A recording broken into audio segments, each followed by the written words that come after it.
There we go. All right. Okay. Shall we begin? All right. Let's kick this off. This is number 52. La Deuce. Yeah. Okay. So This one we. Sorry about that. I said this one we said we're gonna go. We got to come off with a boom. So, by the looks of the agenda, hopefully we can get the boom. Well, we have some hard topics, or not so hard topics. So we are back, number 52 for y'all. We're starting to get back into the normal schedule again. So we'll kick it off. I am the Jarl. Y'all should know me by now. If not, welcome first timers. We'll pop your cherry right with this one. And my cohort, Rudy the Boat. The boat. How's it going, y'all?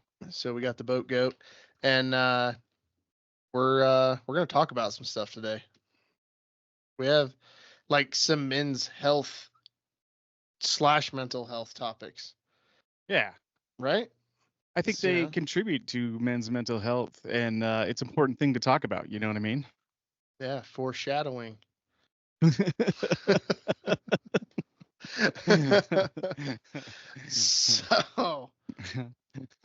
So what's been going on? Before I give everybody a rundown, what's been up?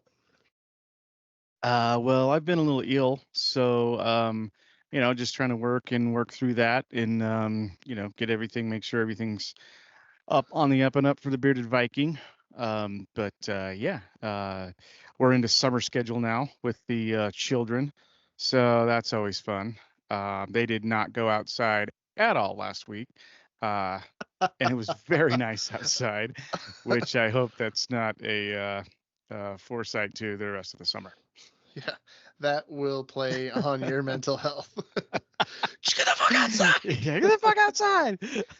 I would turn them into latchkey kids and Yeah. watch their mom freak out. Here's a bike. Here's a helmet. Get the fuck out of here. Right. So, a decent neighborhood. Just give them knives. right? Yeah, just give them knives. I got Give 'em, phones and knives. Like one of man. those They should cap be good. guns without the fucking like orange tip on it. So Yeah, exactly. people are like, maybe it's real, maybe it's not. Perpetrators. The emergency watch. So I think once you feel better, we may make our run at the Rumble show. Oh, that sounds fantastic. That's gonna be new for us. So we'll see if we can't fuck that up. But it'll be a live show, so people can be live in the chat, and we can have somebody checking that out and looking at that for us, and we'll be able to respond back live to questions. So we'll maybe see if we can't get some pointers from the mics and the Kellys for the two mics live. I've been watching their show lately, dude, and it's been on point. Oh, the Been live super tasting last night was hilarious. Oh, it was so good. I think the mead broke Kelly's talk fuse. It was Like- starting to break. What does Calderese call himself? Nostradamus. Yeah, Calstradamus. Yeah, Calstradamus. He started getting a little word trippy as well. So that was a really good thing. Oh, it was so funny. Yeah, just seeing somebody's talk fuse break live is hilarious because it's just like that little fuse just busts. Well, it was so quick too. Yeah, well, that's the thing with the mead is people just don't understand how quick it will kick. Yeah, it kicks so much quicker than wine, and then it continues to kick so much quicker because it's so good, and you just want to keep drinking it and drinking it and drinking it and drinking it, and then all of a sudden you're on the fucking floor. Yeah, exactly. So you're drinking protein shakes today, huh? Yeah, protein shake, trying to get in some nutrients. Trying to stay healthy. Yes, and then I've got a hydration thing going on in my bearded Viking cup, and so that's gonna be what I'm gonna use to get me through tonight. All right. So speaking What about you? I got the normal accoutrement. I got the JMO. I got the chili millies, a little bit of water, fresh out of Zens. So don't expect anything like earth shattering out of me tonight. Unfortunately, I was at the gas station buying Millers too. I don't know what the fuck I was thinking. That's a shame. Yeah, idiot. I guess that means I'm like not addicted though, right? Because it's not the first thing I think about. I don't think about it until like it's podcast time. Yeah, I tried to pop one the other day because I just kind of like I was like, okay, well, I just gotta X everything out for a little bit. I went a few days without any Zins and I was fine with it. And then I tried to pop one the other day. I was like, oh man, that sounds fantastic. Get a little nicotine in me and Little just chill Zenergy. out. Oh, dude, like 3 minutes in, I was like, nope. So this is not gonna work. So that makes me happy. That same thing. I know I'm not addicted because I could just like, nah, we're not doing that right now. Today. Well, I'm glad you're feeling a little bit better at least, and hopefully all the viewers out there, they can commiserate. I know that there's some bugs that have been going around. I know yours is a little bit different, but glad to see you sitting in the hot seat again. Tried to give you a little bit of extra time. It's been 8 days, so we're a day past. But no, I'm glad to be in the hot seat. It feels good to be productive. So yeah, this is good. It's good for my mental health. So yeah. So we got some hot topics, really. Just reading through it. Yeah. So I guess we'll just say it, how's your dick? That's the question. How's your dick, man? Does your dick work? Does it not work? Does it affect your mental health? It's a question that more straight men need to start asking each other, I think. It is isn't it Men's Mental Health Month? It is. That's kind of the thing. Like, and we gotta check all the mental health boxes. Yeah. You know what I mean? Especially and the health cock boxes. box. Gotta check the cock box. Hey, man. So so we're gonna talk about whether your wiener works, whether it does or doesn't, and how that affects your mental health. So ladies that are listening, sorry, but there's gonna be a lot of double entendres, especially with cock jokes. So I apologize in advance. It's not too late to turn it off or turn it on and learn about dicks. Anyway, through the house speakers. Yeah. If your kids are listening, it's time to turn it off now. Here. Put an earpiece in or something. And then we gotta why do you bottle up emotions? Why do men bottle up emotions? And then a tricky topic here, Gay Pride Month, and it goes, it coincides with Men's Mental Health Month. What's going on with that? What are the thoughts and everything on that? And then we'll get into some conspiracy stuff later if we have time. I don't know if we'll have time. I think we can. I think we'll have time. I think we can get through these pretty easily. I don't know. There's a lot of dick that we got to get through. So a lot of sausage we're gonna have to unwind. We got a lot of soft and hard topics to get through.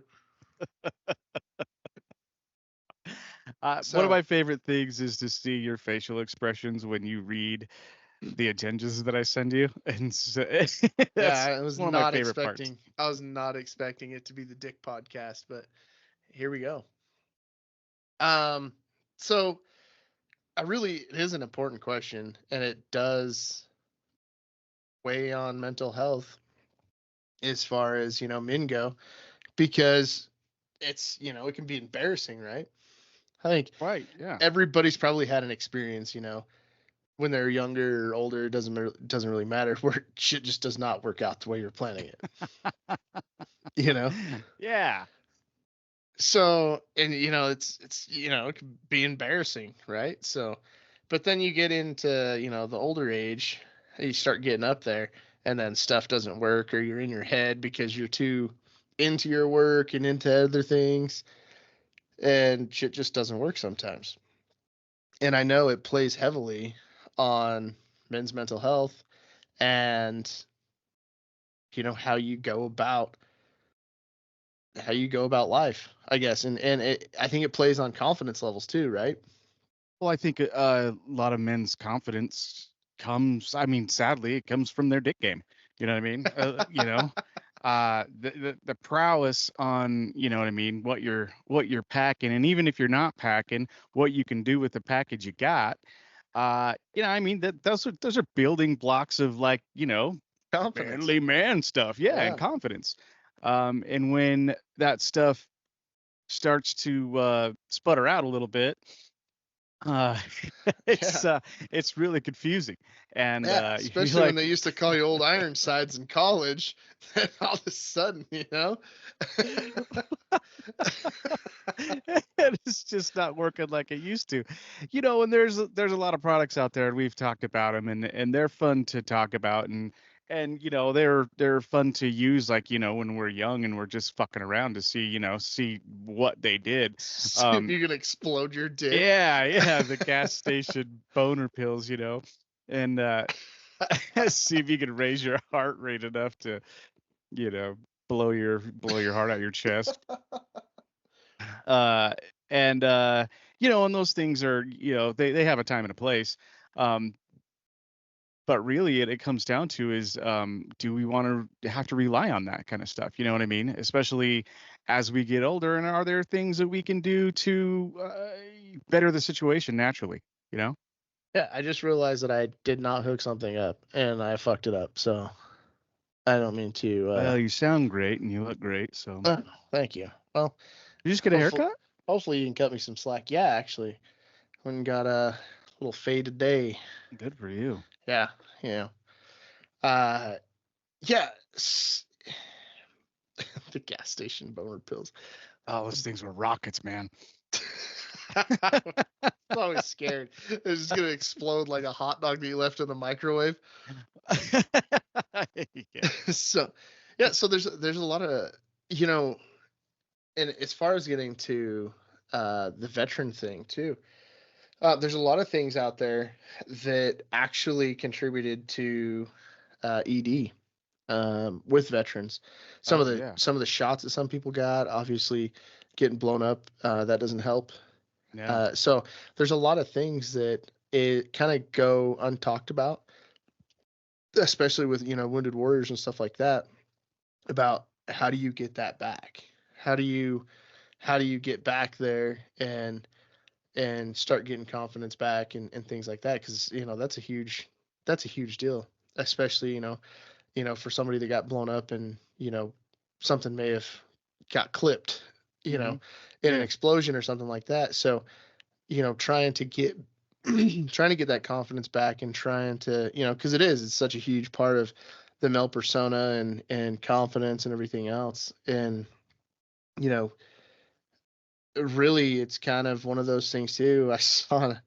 I saw a Ted Cruz like C-SPAN clip, in the news talking about this women's psychologist clearing this 6'2" dude to go to a women's prison because he decided he identified Oh, as a woman, and he's like, "Does he have a male genitalia, or did he at the time?" And she goes, "Yeah." She's like, "So you just cleared a 6'2" uh, serial rapist to serial go rapist. to a women's prison, and you don't think that's going to cause any problems?" And basically just called her unfit to even be a healthcare professional, a mental Oh health yeah. care professional, in any aspect, which is probably true. Blew Uh, my fucking mind. but I mean, that's a dude who just identified as a female that's 6'2". I mean, you can imagine, right? It's yeah. It's just like you know, these swimmers and shit like that that have a dick and Right. they want to swim with the ladies. It's like, no, dude, you got an extra fin. Like, you're out. This is ladies swim only type shit. I mean, it's more than just an appendage, right? Right. Yeah, I mean, it comes with a whole ball of wax. You know what I mean? Balls of Balls wax. of wax.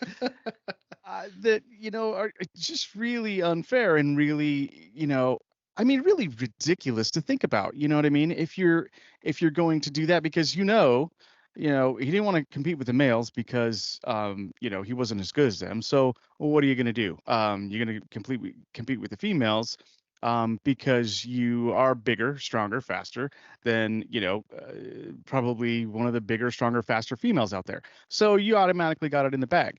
I was thinking when about this whole thing is, okay, well, what do we do then? Do we create another, um, another branch, or another, division of just trans?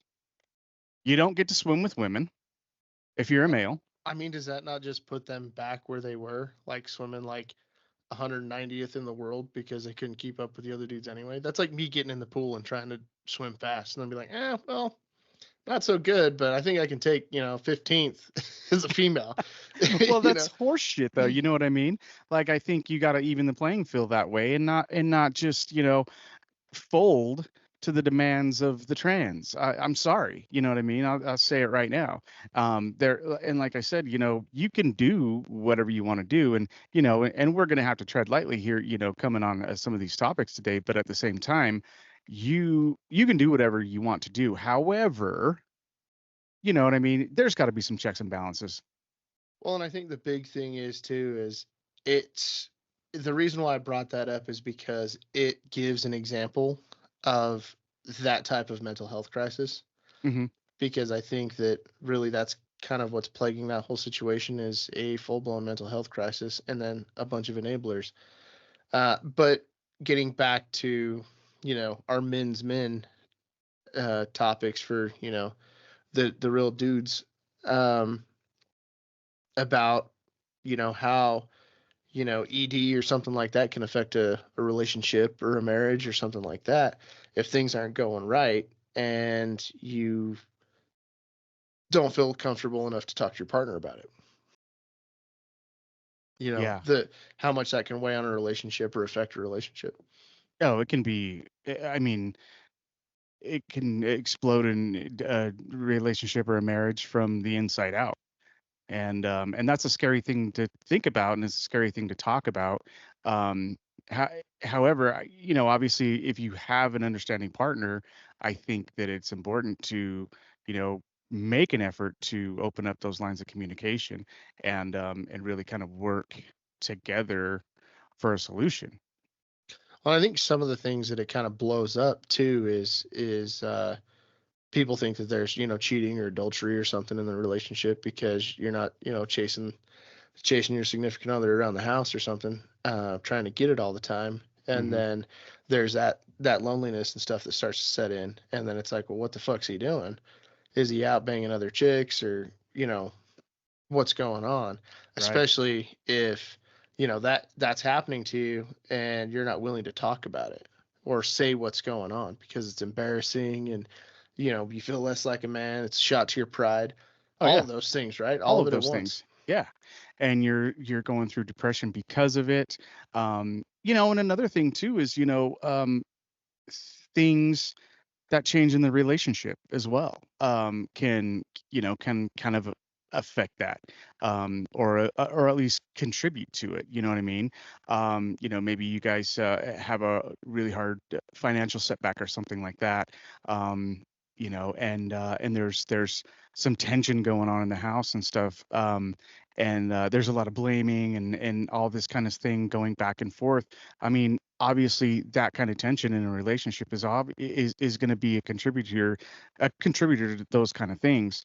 And again, I think it's crucial to have, the open communication, and not be afraid, to really kind of get it out on the table with your partner. Yeah. Just yeah, it can really contribute to a whole lot of things. Bring your mic stand down just a little bit. I'm getting space cock vibes from your mic handle there. It's cutting See? out some of your face, Bummer. or just slide a little bit to Do your I need left. to I need to like move Just yeah. Oh yeah, there you go. that? Yeah, that's better. That better? Space cock's out of your mouth. My God. Space Okay. cock's hard. So yeah, yeah. So you're talking about outside stressors causing things not to work, and yeah, I mean you get to a point, right? And sometimes the brain takes over, right? And shit just doesn't work. I think Yeah. everybody's probably had a situation like that where, a situation's either been overthought or, um, you go to hook up with somebody for the first time or something, and you're like, oh fuck, I don't know what happened. you know, Oh yeah. just Happens that all the time. like stage fright or just failure to launch, that type of thing. Yeah. So I would imagine that everybody's had something like that happen, or something similar happen a time or two. But I think it's really kind of talking about it, and if you have a constant partner, getting that information to them, and in discussing, hey, like trying to fix this shit, but I don't know how. It's fucking with my head.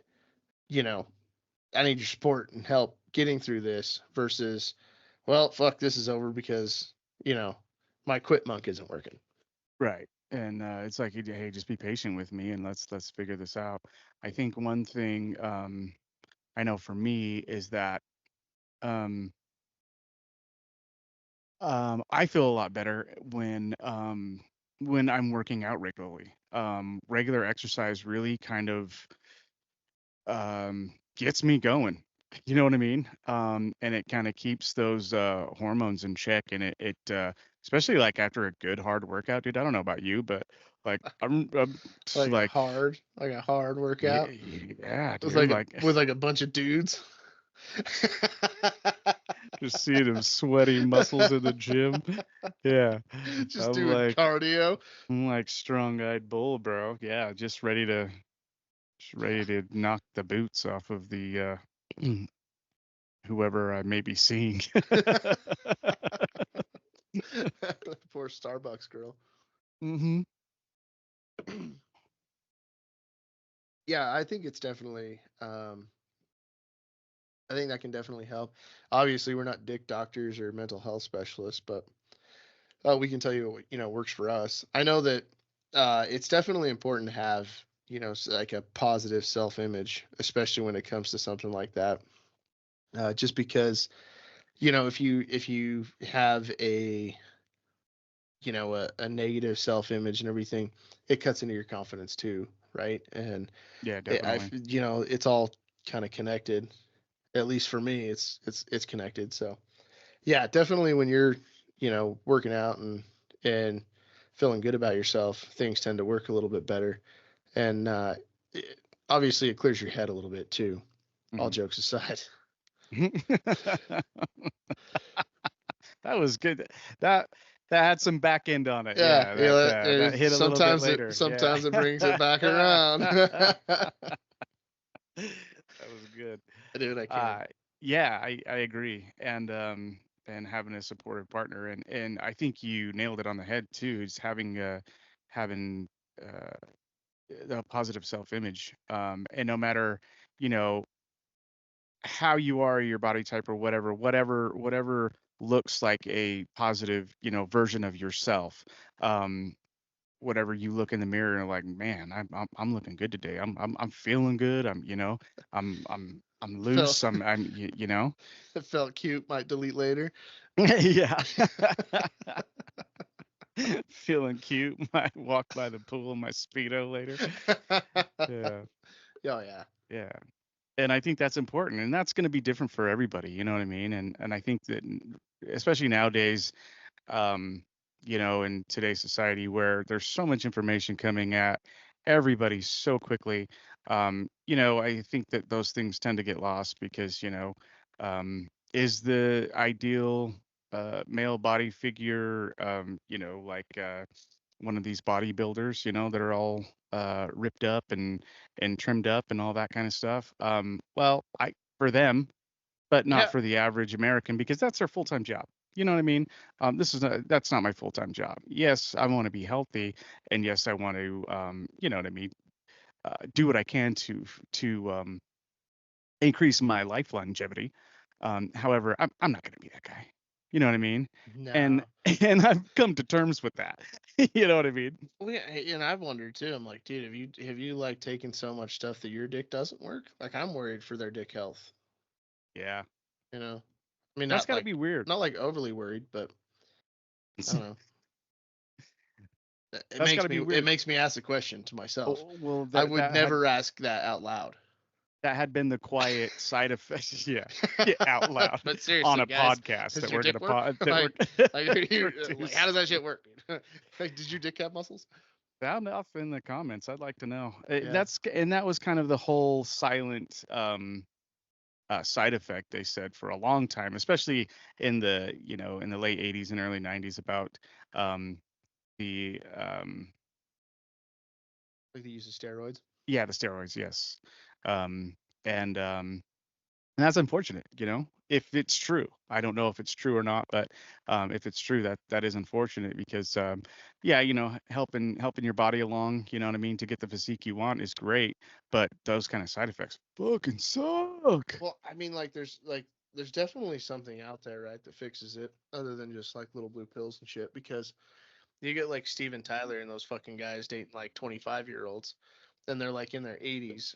And you're like, all right, well, I, something's going on. Like even Hugh Hefner, up until the day he freaking died, Seriously, they're still, dude. let me pop a couple of these and get after it. But I've actually seen some of that. I think we've talked about like the sound wave therapy or like sonic therapy that has been used in other countries to break up Mhm. cancer. It can Oh, actually break up, um, not like granules, but the things that are restricting blood flow. yeah, Uh, yeah, yeah. and I mean, it's probably awkward to sit there and have them rub a magic wand over your wiener that's shooting out sound waves, but if it fixes the problem, fucking so what? You got Like, a Bluetooth speaker just kind yeah, of waving, I don't think it just works on a Bluetooth waving. speaker. It's like a fucking ultrasound machine. Oh, The gotcha. ultrasound Gotcha. wand. Oh, the ultrasound Just wand. Yeah, just up and down. Just breaking up the stuff. yeah. Breaking up the obstructions. Yeah. Modern medicine. Yeah, and So there's a lot of things too, that are out there too, like natural vitamins and stuff like that that can really help unrestrict blood flow and kind of get stuff moving again. And I think that's one of the big things, along with your mental health side of it too. You know what I mean? That's always we always seem to overthink a lot. You know what I mean? And get stuck in our heads over certain shit. And if we can't just kind of let that go and move to the next thing, I think that that can be harmful, not detrimental, but harmful in the process as well. yeah, and there's a lot of like you see like these Hims commercials and stuff like that on TV now too, advertising like, hey, just log on, we'll get you with the doctor. It's quick, private, and they can have you back on your feet or whatever, and or maybe not on your feet, maybe on your back. I don't know, whatever. On your knees. Anyway, so like there's a lot of that stuff going on, but on the flip side, there's a whole bunch of stuff like we've talked about before, where it's just like absolute just swaths of porn and dudes that are younger not leaving the house and not going out and having interactions with people and not knowing how to interact, and therefore shit's not working. Hmm. So, and I've read studies and stuff on that where how the younger generations are just not getting after it. Like grandma and grandpa got after it way more than, the great grandkids and grandkids. Wow. So maybe Yeah. maybe TV is the problem. Yeah, maybe it is. And these social media apps have made us become less social, you know, Yeah, yeah, in a lot of especially ways. yeah. There's like, I mean, countless interactions with people that have been younger, and I'm just aging myself again. I feel like even though I'm not that old, I'm still the get off my fucking grass guy in this episode too. But yeah, I'm just like, really? That's that's how we're leaving that. That's what we're doing. Even Yeah. when we went to the concert and freaking a bunch of kids run up in front of us, and like we let them through because we think they're going to the front, and then they want to stand in front of us. Remember that?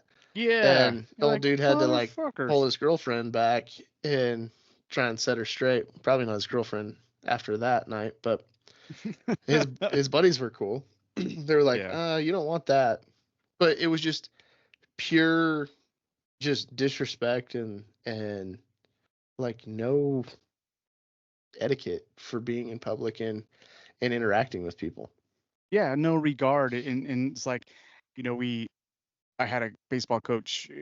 One of his lines was, act like you've been there. You know what I Yeah, mean? yeah. And I Shit, I, really, I tell the kids that all the time too. So do you really? yeah, act like you guys have been here before.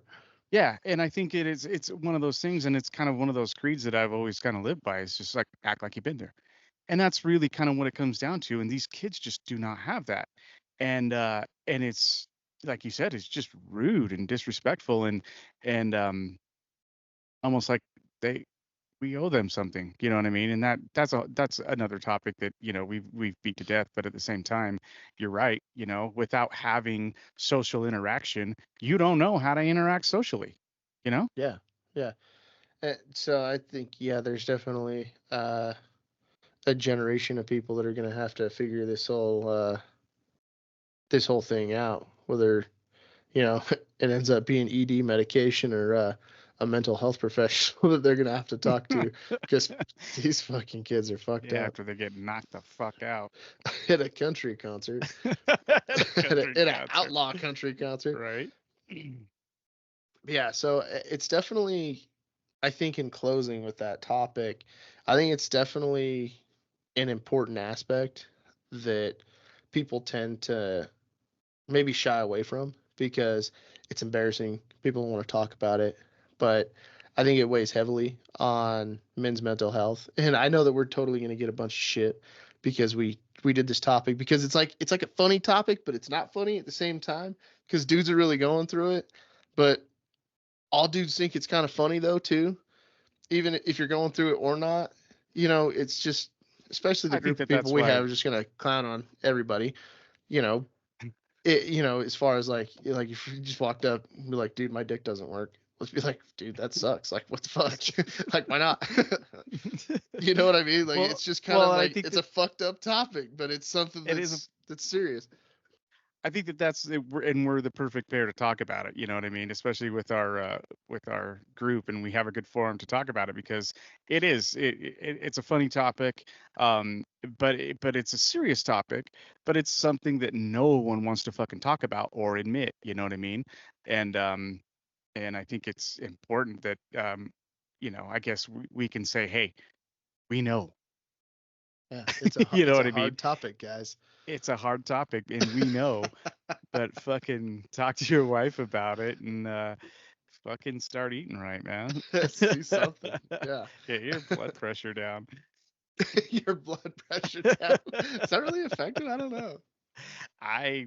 Probably, I don't know. I don't know. I feel like it affects everything. It really does. Yeah, I will say that I'm glad that I have not had any of those issues because that would be something hard to talk about and hard to figure out. I know I'm like, hey, listen, if I don't use it, one day I'm gonna lose it. And so you better get it while it's hot, Yeah, just keep you know. using it and Yeah. hopefully it doesn't break. Or let's use it until it's You just know, all fucking it's all used up, it's all man. And washed let's have up. fun Yeah. with it while Yeah. it lasts. Until we gotta put it in a rest home. Right. Well, mine's a mental thing, really. Um, you know, um, Well, you mentally fuck yourself about a lot of things. I do. Yeah, Yeah, I really you do. that's like your MO. Yeah, it's what I do. It's on my resume.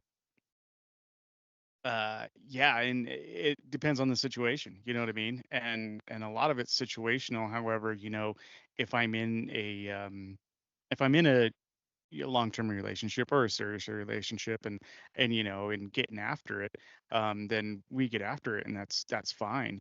But I got to tell you, you know it's really kind of a weird thing because even though I can I can really click mentally with the gal, and I think she's pretty.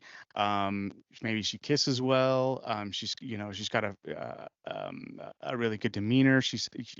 We laugh and we can do all that together. Um, but I can tell, like, from the first kiss and a hug, whether we're going to work out in the bedroom or not. On my side, you know what I mean? Talking about overthinking shit. I'm serious, dude. Like, if there's no twinge, then we might as well just get the check and get the fuck out of here. I'll take you home, because this ain't happening. I thought you went Dutch everywhere.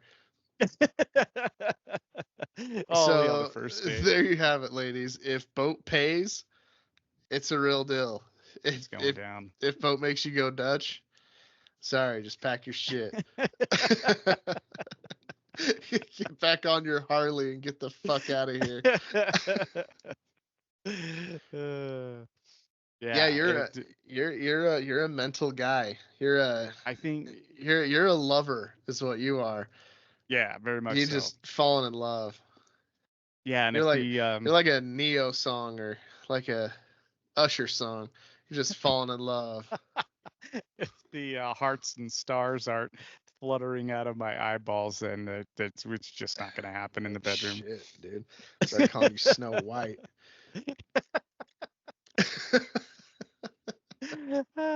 For more than one reason. Oh, the boat's trafficking more than just love. Dude, yeah. I may be exterior or gruff on the exterior, but I'm soft on the inside. Oh, he's love. He's got a big old soft heart. If shit doesn't click, he's gonna have a big old soft dick. Not fucking wrong. Not wrong. It's one advantage. Well, there's multiple advantages, but yeah, one of the good things about not having to go down that single road is trying to figure all that shit out. Oh yeah, it's the worst part. It's the absolute worst part. That would fucking suck. I don't know. That'd be hard, getting back up on the horse and trying to figure all that shit out again. Because you've been divorced. Is it 7 years? We're going on 8. Yeah, 8 years. Okay. Yeah. Yeah. So I mean, you've been kind of. But we were together. Sorry, we were together before we even got married. So, like, we were together for a solid 12 before before we got divorced, maybe 13 before we got divorced. So, that way. You guys got together when I was like away in boot camp. Keep this out, Al. Flynn and Jamie just had their 14-year anniversary, and me and Emily started dating the same time they started dating, because Jamie was Emily's friend, right? And they would come over and we all hang out, and they got together, we got together. So yeah, and we were together, and then we moved in together, and so if they just had their 14-year anniversary. We're getting ready to have our 14th year, or our 14. 12 days. Something like that. So 12? No, 22 days. So I started. You better get that locked down, friend. Shit. You better she doesn't watch the podcast now. I'm gonna edit that out. So yeah, I started courting her 14 years ago. So yeah, it seems like a long time, but it's but at the same time, broke up for 8, so right. But during that time, we were, that it was easy. I knew, I knew her, you know what I mean? Yeah.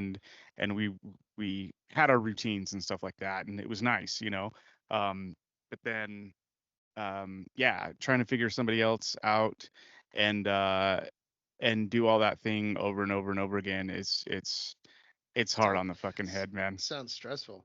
Both of them. No wonder you're so tired. Yeah.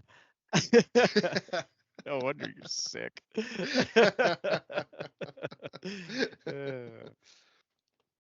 Yeah.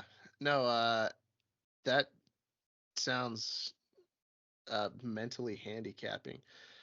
So, I feel for you guys that are out there trying to figure it out and lay it down and trying to keep your confidence, right? Yeah. Yeah, it's got to be rough. So that definitely has got to be playing on the mental health of the bros that are out there single, after 30s. Got to Yeah, be rough. especially in your 40s, you know what I mean? It's not easy because there's I mean there's ripe fruit to be picking. You pick, you Eh, know what I mean? you don't want the bruised It's ones. yeah, There's a lot of it's bruised fruit out there. yeah, there is. It's slim pickings there on the tree, And you have but I like the think crazy hot scale too, right? oh yeah. If Well, they're especially like, now. yeah, if they're like cool and hot, it's a dude. It's a dude. But Yeah. like if they're crazy, they can't be that hot. But if they're hot, they're probably way fucking crazy. Yeah, exactly. You got to stay away from the really hot ones, man. Yeah, That's just a they're crazy. no-go zone. Yeah, but if they're cool and hot, yeah, it's definitely a dude. Yeah, let you golf when you want to golf. Yeah, That's fucked up. Yeah, it that's doesn't get fucked up. mad when you fucking come home at 2 a.m. or call for a ride. Right? That's a dude. Sorry, bro. That's a dude. uh, yeah. So Yeah, I think moral of the story, definitely go get checked. Make sure your yeah, shit's working. Make sure you don't have, some other kind of health issue or problem with it. You know, so you can start working on getting your confidence back if you're in one of those situations, or if you're in one of those situations in your in a relationship, make sure that you're talking to your partner about it. It's embarrassing, but it's only embarrassing once, and then y'all can get together and formulate a plan to get back up on the old horse, as they say. yeah. It's a So good thing. yeah, so yeah, get checked, talk Yeah, about it. good Kind check. of like what we Don't be talked afraid about. to talk about your dick. Yeah, don't be a pussy. Talk about your dick. It ain't going nowhere.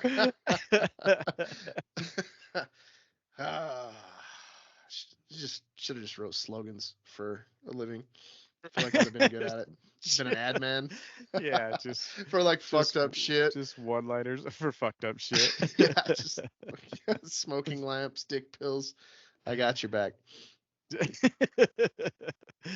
I know a guy. Yeah. So It'd be this, perfect for this. yeah, this guy, he just says too much all the time. I get bitched at all the time for just saying too much all the time by Justine. Well, I mean, yeah. Yeah.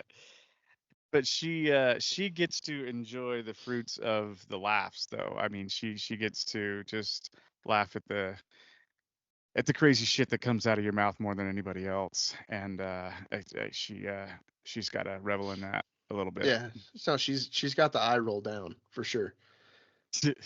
She's I uh love what are her responses? I love the most. She's like, "Oh my god," and she'll roll her whole head and just walk away. Oh my god. that's like my favorite time to chase her down and hit her with something else, like another just whatever the fuck the situation is. I have a good time messing with her. She's a lot of fun. Um so our next topic is actually something that JT and I have talked about a little bit, but not really. I don't know, not really went into too much depth about, but it's kind of a reoccurring topic on the show about why do men choose to bottle up the feelings, and their emotions and everything. Is it a learned behavior? Have your emotions been weaponized against you? I think that is a very powerful statement right there, as far as if your emotions been weaponized against you. I would say yes, but I definitely want to know your thoughts on it. As far as bottling it up, do you feel like the emotions have been weaponized against you? Yeah. I think they have, and I gotta say that um, they have a lot, and and I always give people a chance to show me that they're better than that, and it always turns out that they're not, and because I'm willing to open up, but there's it's kind of one of those things. It's like, okay, well, I'll give you this little nugget, see how you do with that. If that comes back at me in a couple weeks weaponized, then I'm not giving you any more ammo, you know? And it's sad because, when those things are used as ammo in arguments to gain upper hand, just because you want to win an argument, whether you're right or wrong, that's when it becomes really damaging for men because I think that, you know, naturally we don't really want to talk about our feelings. Um, we feel like we can kind of bottle them up, we can think about them, we can drink about them, and then fucking let them go, and not really worry about them. Yeah. However, if they're brought back up and weaponized, then there's a feeling that okay, well, I'm never doing that again. You know? Oh yeah, especially when you're just compartmentalizing and then just planning to die young because you've Yeah. compartmentalized so much your heart's just gonna explode. You die of a Yeah. fucking brain aneurysm. Something's gonna take you. Yeah, I don't know anything about that. Um. Anyway, so yeah, so you're talking about in like a relationship status then. Yeah, I'm talking So about you're in talking about relationships. Yeah. go out, start a relationship, tell them feelings about something, or tell them something you're sad about or whatever, and then bringing up in an argument, you know, Hmm. and just coming at you and using that against you. Yeah, and it really bothers me because I mean, that's one of the things that really should be a no-no and a no-go zone in any kind of relationship, whether it be a work relationship, whether it be a mother-father, um, a children relationship, whether it be your homies, your friendships, stuff like Hmm. that. It should always be a no-go zone because people are trusting you with this information about how they feel, um, whether they're a super emotional person or not. Um, and most guys are not. So if they're going to open up themselves and share, these little emotional secrets with you a little bit, it's the worst thing to ever do to somebody's mental health, to turn around and use those as weapons against them. Yeah, and I think I think on the bigger picture too, I think it gets used a lot in the media too. Um, and it's kind of a two-part thing. They're wanting to make men so freaking soft and be talking about their emotions all the time and just be absolute basket cases, right? Because I think they're trying to feminize the men into doing shit like that. And I think we have to tread lightly a little bit when it comes to the topic because we want dudes to talk about stuff and, you know, not check out. Hmm. But, you know, we don't want them to be, the next article on the 5 o'clock news about, dudes being super completely soft and all this. I think it's more so kind of, finding that person that you can talk to about stuff that's gonna, keep your secrets and hold it down and not weaponize the things that you're telling them or the emotional things that you're telling them, around a campfire or at a meetup or whatever it may be. Because I think you're right. Sometimes you got to talk about shit and you got to get it off your chest. But if somebody's gonna weaponize it, then yeah, fuck that. Like, no, I ain't talking to you about this shit anymore. It'll be Yeah. surface level from here on out. Hmm. What Right up kinds of what surface kinds level. of Yep. tuna do you buy? Water or oil? You know, like like Yeah. surface level. Yeah. And but yeah, so I mean, there's kind of it's a double edged sword, you know. We don't want, you know, we talk about, you know, the masculine, um, the I guess Toxic. in our tribe, yeah, being toxic and masculine at the same time, you know. We say stay toxic. Um, so it is kind of saying to do two things, right? Talk about your emotions and stuff and your feelings with certain people, but also, you know, make sure it's a quality person. It's somebody that's within your tribe that's not gonna, you know, divulge that shit or throw you under the bus because of it later. Hmm. So I would say definitely sorry, my allergies are kicking my ass. Um I would say definitely be careful who you share certain things with. You know, Yeah. if it's somebody that's, you know, new and you don't really know them too well, maybe don't, you know, just unravel the Rolodex to the Right. person. Definitely keep some stuff held closer to the chest, but you know, if you have that tribe and you have that comfortability with somebody, yeah, unload it. But, you know, don't be dancing in the street with just your underwear and a rainbow flag on. Well, I think that, a lot of times, we talking about, talking about your feelings, but still, being a manly man. And I think a lot of that is, talking about them is acknowledging them. You know what I mean? Um, and giving them names, giving them, um, giving them credence, feeling them, and then processing them to put them away. You know what I mean? And I think that those are really important things to do to really kind of work through any sort of um, emotional turmoil that you have going, or emotions that you have about anything.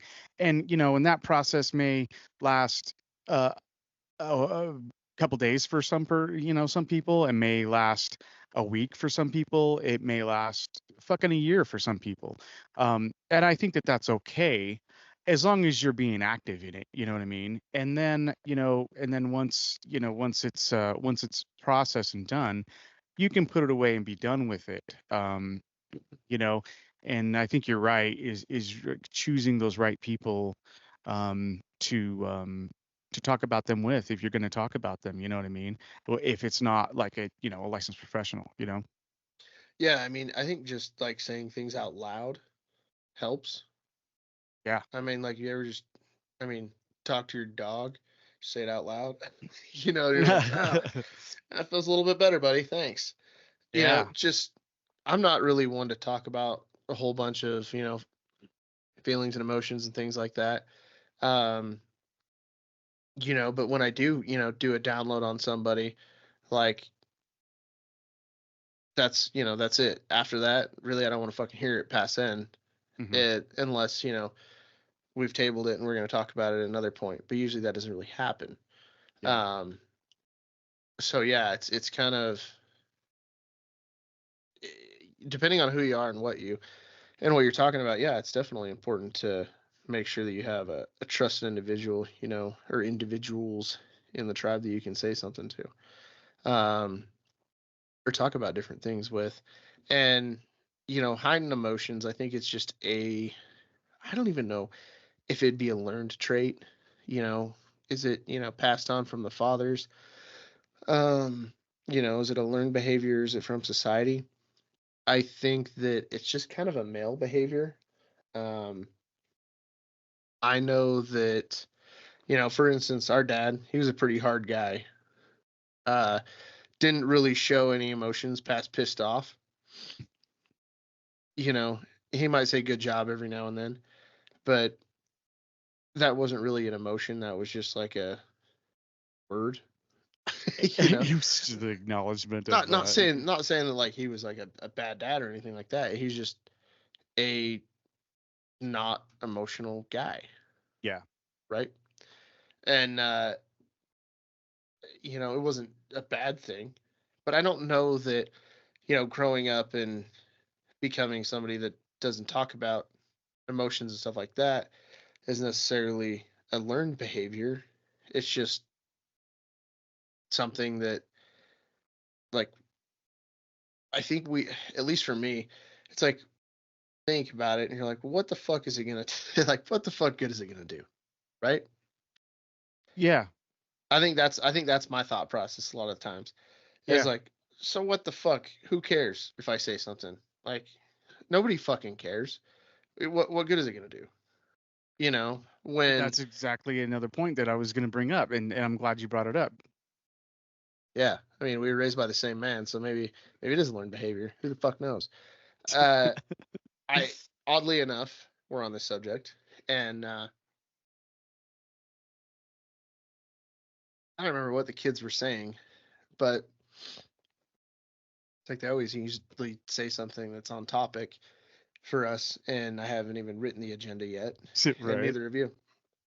But they were like, because I'm not very emotional with them. I tell them I love them, give them hugs and attention and stuff like that. And then when I'm pissed, they know. Hmm. But not like overly, like, I don't overdo anything, I guess, when it Yeah. comes to emotions and stuff like that. And Sam goes, "Have you ever cried other than when Gunny died?" Which is the pup, right? For those of you that haven't listened, uh, we're coming up on 2 years actually Oh, yeah. since the dude passed away. Um, and it was just like one of those breakdown moments. Like, you can't really hide it from the kids. And I'm luckily I got out of answering the question Mm. because that was like one of those like anxiety moments where I'm like, well, fuck, I don't know. I'm gonna have to really think about this one. Yeah. You know, um, do I have to be sober? Um, but you know, So- it was just kind of like one of those topics that I was thinking about it, and I'm like, fuck, I don't know. Sober, probably not. Drunk, fuck. If I'm that fucked up, I don't know. I don't remember. Maybe, right. but luckily something happened, and I think somebody came to the door, so I got out of answering the question without too much static. But I was like, oh fuck, how am I gonna answer this one? Because it's like, at least for me with boys, especially, I'm like, dude, don't be a wuss. Like, don't Yeah. be a bitch. Like, don't let them see you cry. Don't let them see you hurt. Don't let them see you scared. Don't let them see your weakness. Yeah. Yeah, Or they will because pounce. they will exploit it. Yeah, Hmm. 100%. So maybe, coming to the conclusion that we always do, which is usually the opposite of what I originally thought. Maybe it is a learned behavior. Talking through it. It may be, and I think maybe, and that's kind of the whole thing. Is it a learned behavior from our father and our father and the way our grandfathers taught or our grandfather taught our father, or is it just a societal learned behavior? You kind of you're Self-preservation. Yeah, you're walking. Yeah, exactly. You walk into a situation, you kind of scan the room, see what's going on, and this is like bigger picture of just kind of life. You walk into this room called life, and you see what's going on, and really, it's kind of show no weakness, um, and you won't get trampled. You know what I mean? You will be one of the fittest. You know what I mean? And you'll walk hard and tall. um, Now, is that mentally healthy? I don't know. Does it get us through the fucking day? 100%. Most days. You know what I Yeah. mean? Yeah. Yeah, and I think just kind of exuding that confidence too is is big. I think that and you may have a different outlook on it a little bit too because you have two girls, I have two boys. You don't want your boys to see you as weak, and you don't want anybody else to see your boys as weak too. Mhm. Right. Especially as they get older in age, uh, you don't want them to show that they're scared or that something hurts when you know it's something small, Mhm. especially. And especially when if we use Sam as an example, he has gotten exuberantly tougher than he was before this baseball season. Yeah. At the beginning of the season, I was going to beat him with a rubber Oh, I hose. know you're having a rough time with his mental fucking state. Yeah, I Yeah. don't know what the hell happened to him. And then now from then and like the first like 5 or 6 games to now, totally different kid. And it really just took having a no shit intelligent conversation with him, Mm. which was like, what the fuck to me, Yeah. because I'm like, Yeah. you're 9, do what the fuck I tell you. But like having to actually have like a uh tough, kind of emotional conversation with him where he felt safe enough and comfortable enough to tell me what's going on Mm-hmm. or to really think about it and propel him to think about mental toughness and his physical toughness and everything else. It took a conversation that flipped the switch, but I'm too fucking retarded to understand that until I'm at my wit's end. Yeah, until you're at your Like, wit's this is end, my ready to fucking last throw in the resort. towel. Yeah. Yeah. But that's like just an emotional roller coaster, right? Especially for, sports dad, somebody that grew up just playing sports, not being a little fucking crazy, definitely, but never wussing out about something that hurts. Yeah. Yeah, you were always take it on the chin, kid, and then just fucking get back in there. Mm-hmm. Not much phased you as far as that went. As far as physical pain or mentally, your head was always right there, you know. Um, and that may be the difference, you know what I mean, of how we grew up too, you know what I mean. And maybe just like you had no other option, you know what I mean, where maybe he felt like he had an option to not be tough or to complain, and someone would bow to those complaints or woes or anything like that, and it's just like, hey man, no, this is not going to happen, you know. Right. Yeah, but so that, And using if it that is in, going to happen, we got to get on the same fucking page with it, you know what I mean, before I have a fucking aneurysm. yeah, before I die early with all this compartmentalization and nobody gets to hear my story. Right. Yeah, no, and that's the thing too, is like, that fucked with me mentally because I'm like, what the fuck is his problem? Why can't I figure out why he's not doing well? Why he's this and that and the other? And the whole time he's like, why is my dad being an asshole? And why doesn't he just understand? Because we Yeah. were just kind of two ships passing in the dark and or in the night or whatever the fuck that saying is. But, trying to figure that out and that conversation out. So, maybe I'm leaning more towards it's a learned behavior than, you know, a natural behavior. Because I Hmm. think, naturally you have to have a little bit of confidence and maybe like we've said in the past on podcasts that you and I have been on, uh, a lot of it is a lot of that is learned behavior and stuff that we've observed and learned through observation about being confident. Just knowing, fuck it, I can do this. Yeah. Or fuck, this is gonna hurt, but I can do this. Anything for 5 minutes, Yeah. that type of thing. And I don't know. It's kind of a weird thing. So maybe he is now learned that type of behavior too. Maybe that was that breaking Maybe, point. yeah, maybe that conversation was the point that really kind of started his learning that behavior, you Yeah, know. maybe we've ruined another generation. I don't think ruined. You know what I mean? I think it's more of a like you said, like survival of the fittest. You know what I mean? And as long as he doesn't get too overwhelmed with what he's keeping in and compartmentalizing and talking when he needs to talk, I think he would just be just fine. You know? Oh, he's confident. He's definitely confident. That fucking guy. On my side, I've got one that wears her emotions on her sleeve. the young one, and she will pop off at any time, letting you know her about her emotions. So she's Uh, drunk you. You have a drunk you, and you have a yes, and sober a you sober me, in children. yes. That is exactly what you have. You have a drunk you and a sober you as children. Dude, I never thought about that. Yeah. Wow. Dude, yeah, I got to think about that next time I'm with them.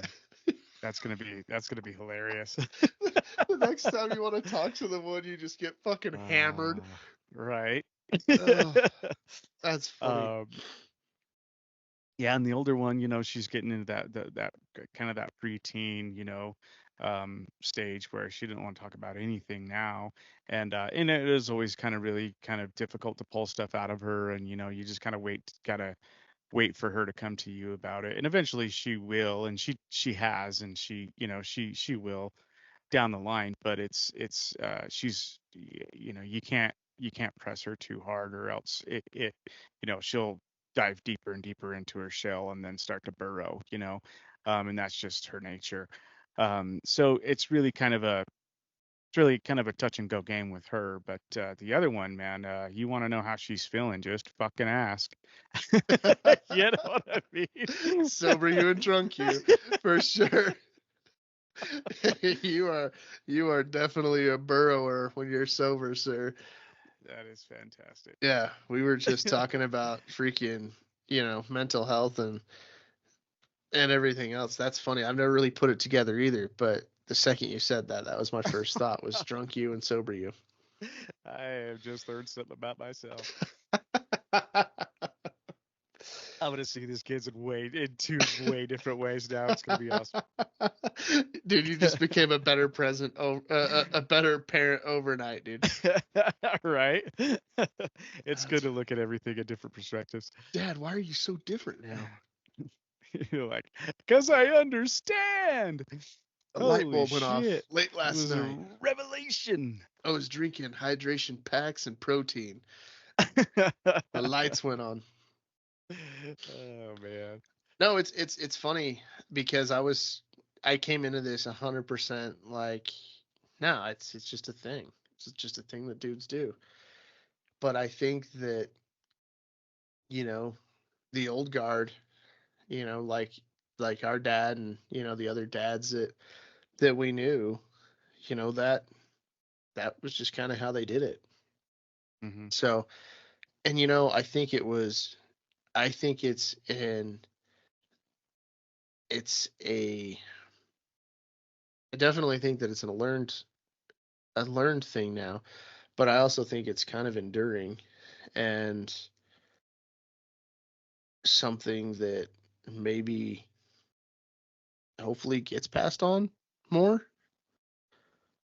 I hope, because one topic that I was going to put in there that I left out is, and I think that this kind of goes it kind of goes along with it, is that that saying,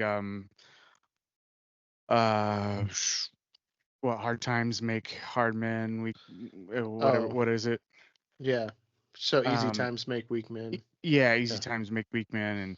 And but at the same time, like, are we coming into a generation where these easy times, for the kids, not necessarily for us, because it's hard as fucking shit, trying to afford everything and fucking uh, all the other shit, um, uh, are we creating weak men? I know you are not. However, is society, in this kind of, I don't know. I think it's kind of a weak mindset. I think it's like you said, it kind of almost the feminization of men, and I fucking hate it. And I think that would be, more detrimental than anything else, for this society that we're living in now to start creating weak men, because then we're fucked. Well, and so I think there's two sides to this coin too, because you have, if I would have to double check the numbers, but um, but actually, I'm gonna double check the numbers real quick because I would hate to misspeak on this. So it's looking like Vietnam, there was roughly 8.7 million that were in the armed forces during the Vietnam era, and 3.4 million were deployed to Southeast Asia. 2.7 million, so almost 3 million, served in Vietnam. That's those are huge numbers. I didn't even realize that those were the numbers, Right. or So those numbers would be even close to that. so right now you have the Vietnam generation that was a very different generation of people, different generation of men. And some came home, stayed hard. Some came home and I don't want to say fizzled out, but got really wrapped up in a different outlook, different way of life, like anti-war, stay away from it, Mm-hmm. that type of thing. Um, we were in all for OIF, OEF veterans. Um, there was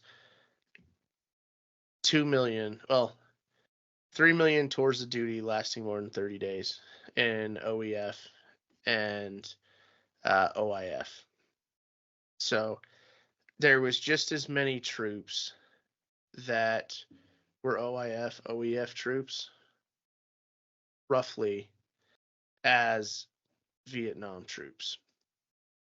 Um, so it's the most troops that have been engaged in combat or anything like that since Vietnam.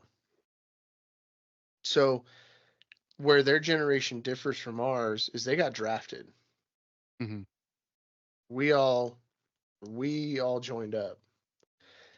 And I think that a majority of the people, at least, the vets that I see, the vets that I talk to, the vets that we are in our organization and things like that.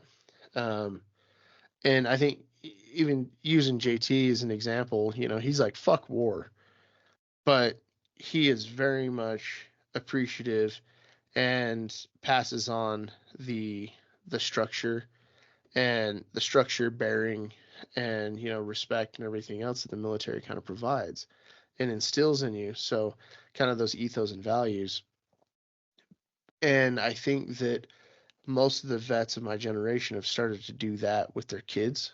That's why I said, circling back, it's kind of a double-edged sword or a two-sided coin, because you have one of the largest population of vets that there's been since Vietnam. And, at this point, everybody's had kids or having kids, and, they're seeing the shit, been around the shit, experienced it. And they're instilling those things that they learned and they appreciated in their kids and family. Okay. But Okay. the Vietnam era was when they came home, they didn't have the celebration and V-Day that they had after World War II. Mm-hmm. And they were underappreciated, which, was bullshit. We came back, we didn't exactly have a ticker tape parade, but people weren't spitting on us and calling us baby killer. They weren't shitty Right. to us. They were People appreciative. appreciated you. Yeah, Yeah. they were appreciative of us. So, Vietnam guys, they took it on the chin and they got a bad rap for something they didn't even want to fucking be there for.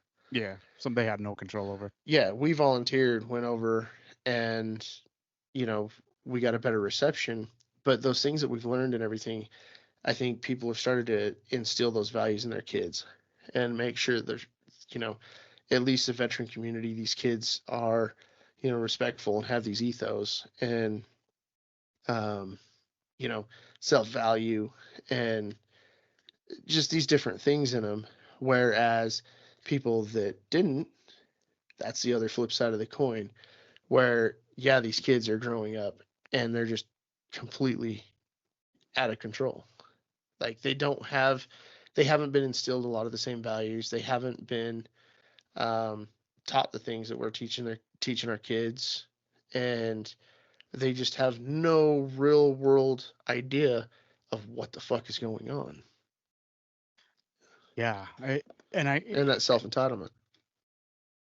Yeah, and that's scary. You know what I mean? That's scary to think that these are going to be, me and the old man were talking about it the other day. It's like, well, these are going to be the people, leading our country. But by the time that these people are going to be leading our country, I'm going to be on my fucking deathbed, and he's going to be gone. So does it fucking matter? I don't know. But at the same time, it's sad to think that, these people that know nothing about what's going on in the fucking world, nothing about uh like we talked, this is just, basic social inner fucking action. Nothing about these, these basic, um, really man building skills, are going to go out there and, take the reins on something that, that people before us worked so fucking hard to build. Yeah. It just seems like a slap in the face. Yeah, that's the rough part, and that's what I'm saying is like the only hope for that generation, that future, is that I think maybe they had dads like ours that instilled that, pride, that confidence, and maybe a little bit of the compartmentalization into them. Not saying that it's, a mental health professional would be like, it's not good to compartmentalize or anything like that, but really, find that group of dudes, the tribe, get with them dudes, and let it out there as far as, your anger, your hate, frustration, and your emotions with them versus, you know, being absolutely emotional and one of those guys on society. Don't be that guy. Don't be that guy. Um, yeah, and I think that it's important too, and we've said this time and time and time and time again, is find your crew, find your tribe, and 9 times out of 10, that tribe is going to be feeling the same way that you do. So there's going to be, it's going to be a copacetic feeling, and it's going to, it's going to flow a little bit easier, and you'll see that it's going to it's going to feel a lot better to be able to be open with those kind of people, whether if you're a vet or not. You know what I mean? You still get with a tribe that is like-minded as you, and if they're not, and they don't kind of fit that mold for you, then keep looking. You know what I mean? Yeah, and I guess, you don't always have to be stoic, some people are, some people aren't, right? Mhm. But it's definitely important to not keep everything bottled up until you fucking explode or, drag it out for 5 years and end it violently. So definitely, make sure that you do have some kind of outlet, um, especially bottling that shit up. But it's definitely important not to explode because, I think everybody's probably, well, most people have probably had one of those situations where they've just exploded all over everybody. Yeah. After bottling up for too long. Yeah. And we're not talking about dicks anymore, guys. We're talking about emotions. I just thought about that scene from Yeah. South Park. Right. Yeah, Ah! yeah. It's all over the ceiling. Yeah. So Yeah, no, I definitely agree. on that, should we take a break for a minute? Yeah, let's take a quick bite. Hey friends, this is a boat from the Bearded Viking. Just want to remind you that the flavors are going fast. Hurry up and get one of the first 4 or all 4 of the first 4 while you still can at beardedviking.com. And when you get them, grab a buddy. Remember, June is Men's Mental Health Awareness Month. So grab a buddy, have a meetup, talk to your guys. Cheers, motherfuckers. Let's roll. All right, and we are back. Good break. Good Good break. break. Good Good break. break. Good I break. got a semi chili millie. Yeah.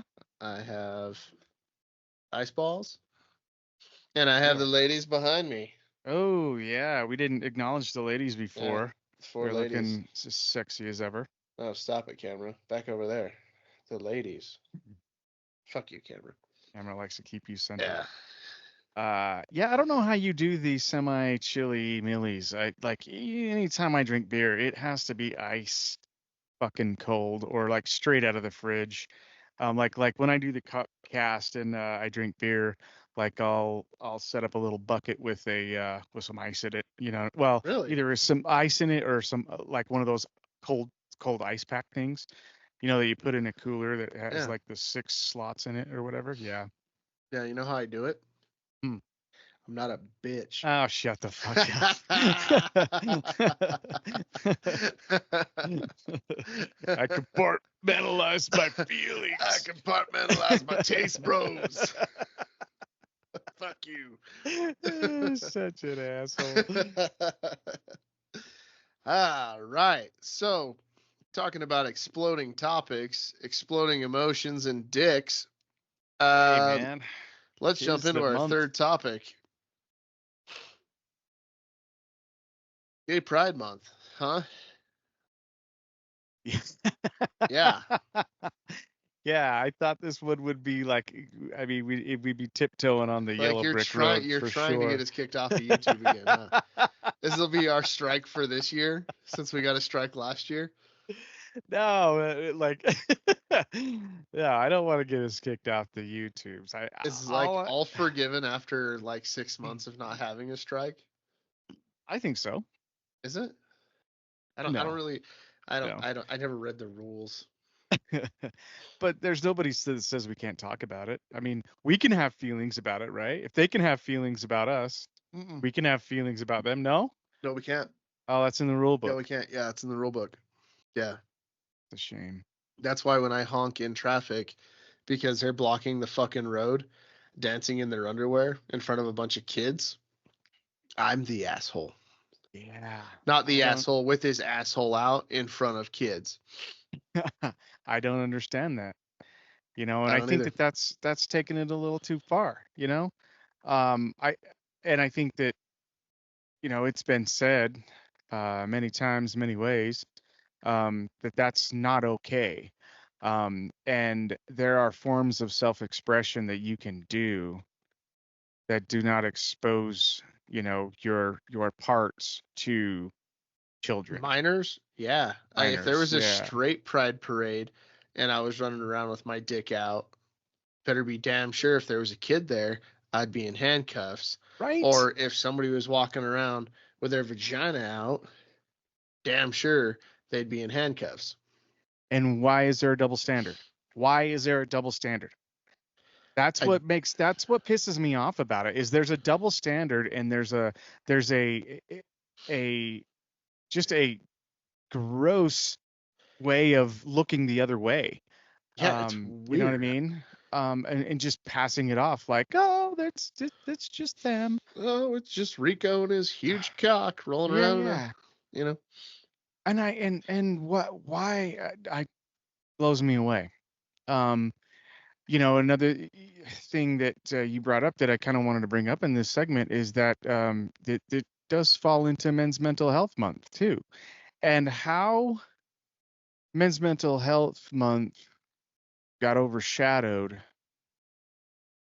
by Gay Pride seems like another tool to, I guess, feminize and demean men. Yes, that's exactly it. And I don't, for the life of me, I don't see females going out there, and I can't say that I'm out there much, but we're all on social media, on like Facebook and Instagram and stuff like that, but you don't see a large group of feminine that can't lift things. Like, you don't see a bunch of TikTokers out there with dudes that can't help them move a couch. Yeah. You know what I mean? That whole thing is just beyond me, right? And it's a scientific fucking fact that men now lose testosterone a whole lot faster than the generations before us. Yeah. A lot of it is the, estrogen that's put in our food. It's like dudes that eat too much chicken and rice, you're getting a shit ton of estrogen, dude. Like, sorry. But it's a thing. There's estrogen in everything. It's even been scientifically proven that the birth control hormones and things like that are in birth control are now in certain water supplies, because after a certain amount of time, and when they're recycling the water and it's going through water treatment plants and things like that, those hormones and things like that, they can't actually filter out 100% effectively. You mean like in the pills? So Or in every the time a pills? female that has birth control goes and takes a piss, right? Yeah. it goes into the water supply. Trace Trace of amounts that. go into it, and they go through the water treatment plant, and all of a sudden that's back in the water. Makes perfect fucking sense. So you have declining testosterone rates because of the food, because of the water, because of all the other shit they put in the water, because of plastics, and forever chemicals, things like that. And then you have shit like this running up against, you have Gay Pride Month and Men's Mental Health Month that are running up in the same month. And it's like, well, yeah, men's mental health, it's fucked up because you're deprioritizing mental health just because you came out and said that you were gay. Why do you get a whole month? Why is Memorial Day one day? One day. Why is Veterans Day one day? These guys all fought and some died, and all these situations. So you could come out and say you like dudes or you like chicks and you're a chick or whatever, this LGBTQ RSTUV thing. And it's not a fun topic to talk about because it's going to get us banned again. Then we're gonna have to go live on Rumble because we're gonna have to fucking talk about men's mental health and how much it means to everybody, and how much where you put your pee doesn't fucking matter. Doesn't fucking matter. Nobody fucking cares. Go, if you're gonna be gay, be fucking gay. One of the coolest groups out there is Gays Against Grooming. Gays Against Grooming is talking about be gay, don't groom kids. Yeah. I've been of that opinion for a very long time. I've worked with people that, gay people. I've had gay friends.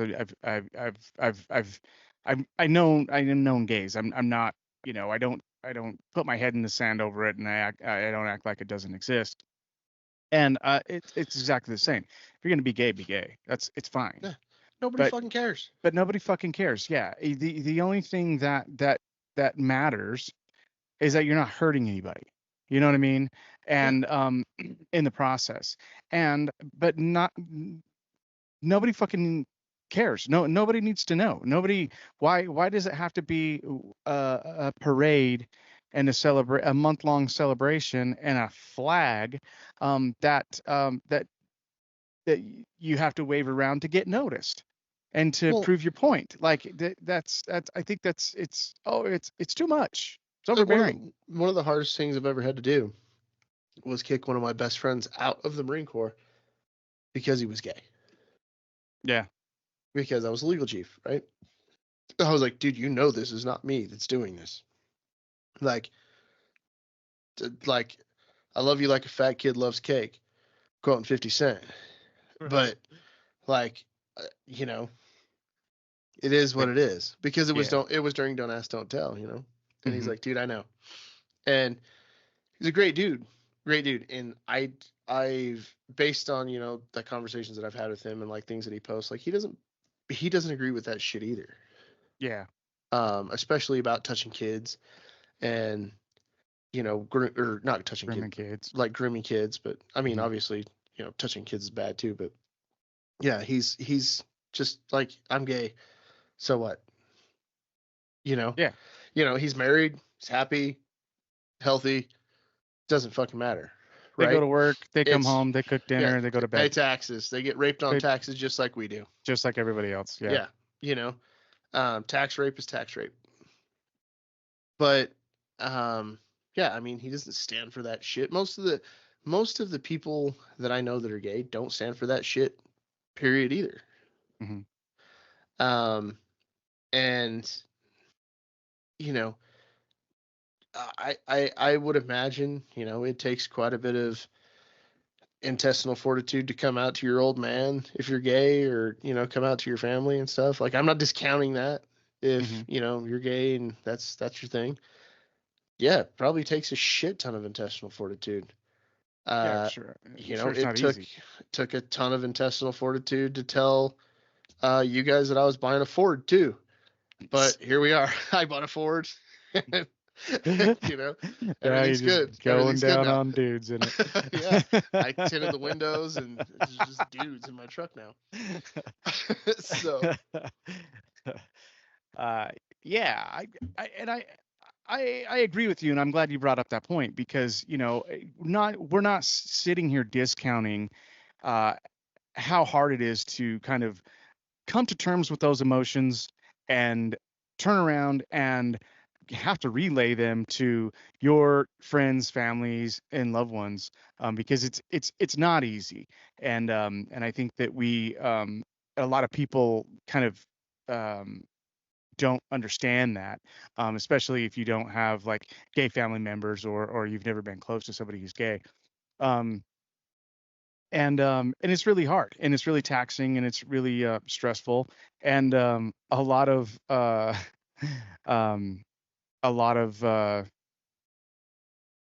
people don't make it through. You know what I mean? And they unalive themselves before they even get the chance to, because it's so hard and it's such a hard subject to talk about. And especially with, if you come from a family that is unaccepting, what are you going to do? You know what I mean? If they're not supporting you, if they're not, if they don't understand, if they don't want anything to do with you after that, that could be fucking devastating. I understand that. yeah, I mean, that can definitely be devastating. And that I wasn't laughing at that what you were saying. So hopefully that's not misconstrued for our gay friends out there that listen to us. Um, but I statistically, and just basically just running it off of numbers, um, the the just gay, chicks liking chicks, dudes liking dudes, the suicide rates are not exponentially higher than just regular suicide rates. However, when you get into the trans and things like that, it ticks up pretty freaking quick. Mm. About and it's within 5-10 years. Oh yeah, because that thing's fairly recent outed movement. Right. Well, I just mean like within 5 or 10 years. Uh, like after like the second year, the suicide rate goes up like exponentially. It just spikes.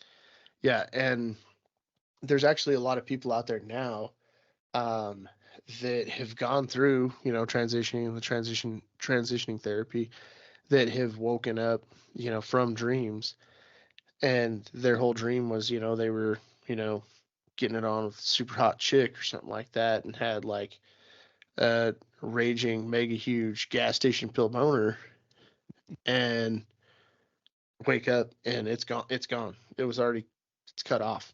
Yeah. And they're talking now about how detrimental those dreams are, and like that type of stuff, and just your actual physiology.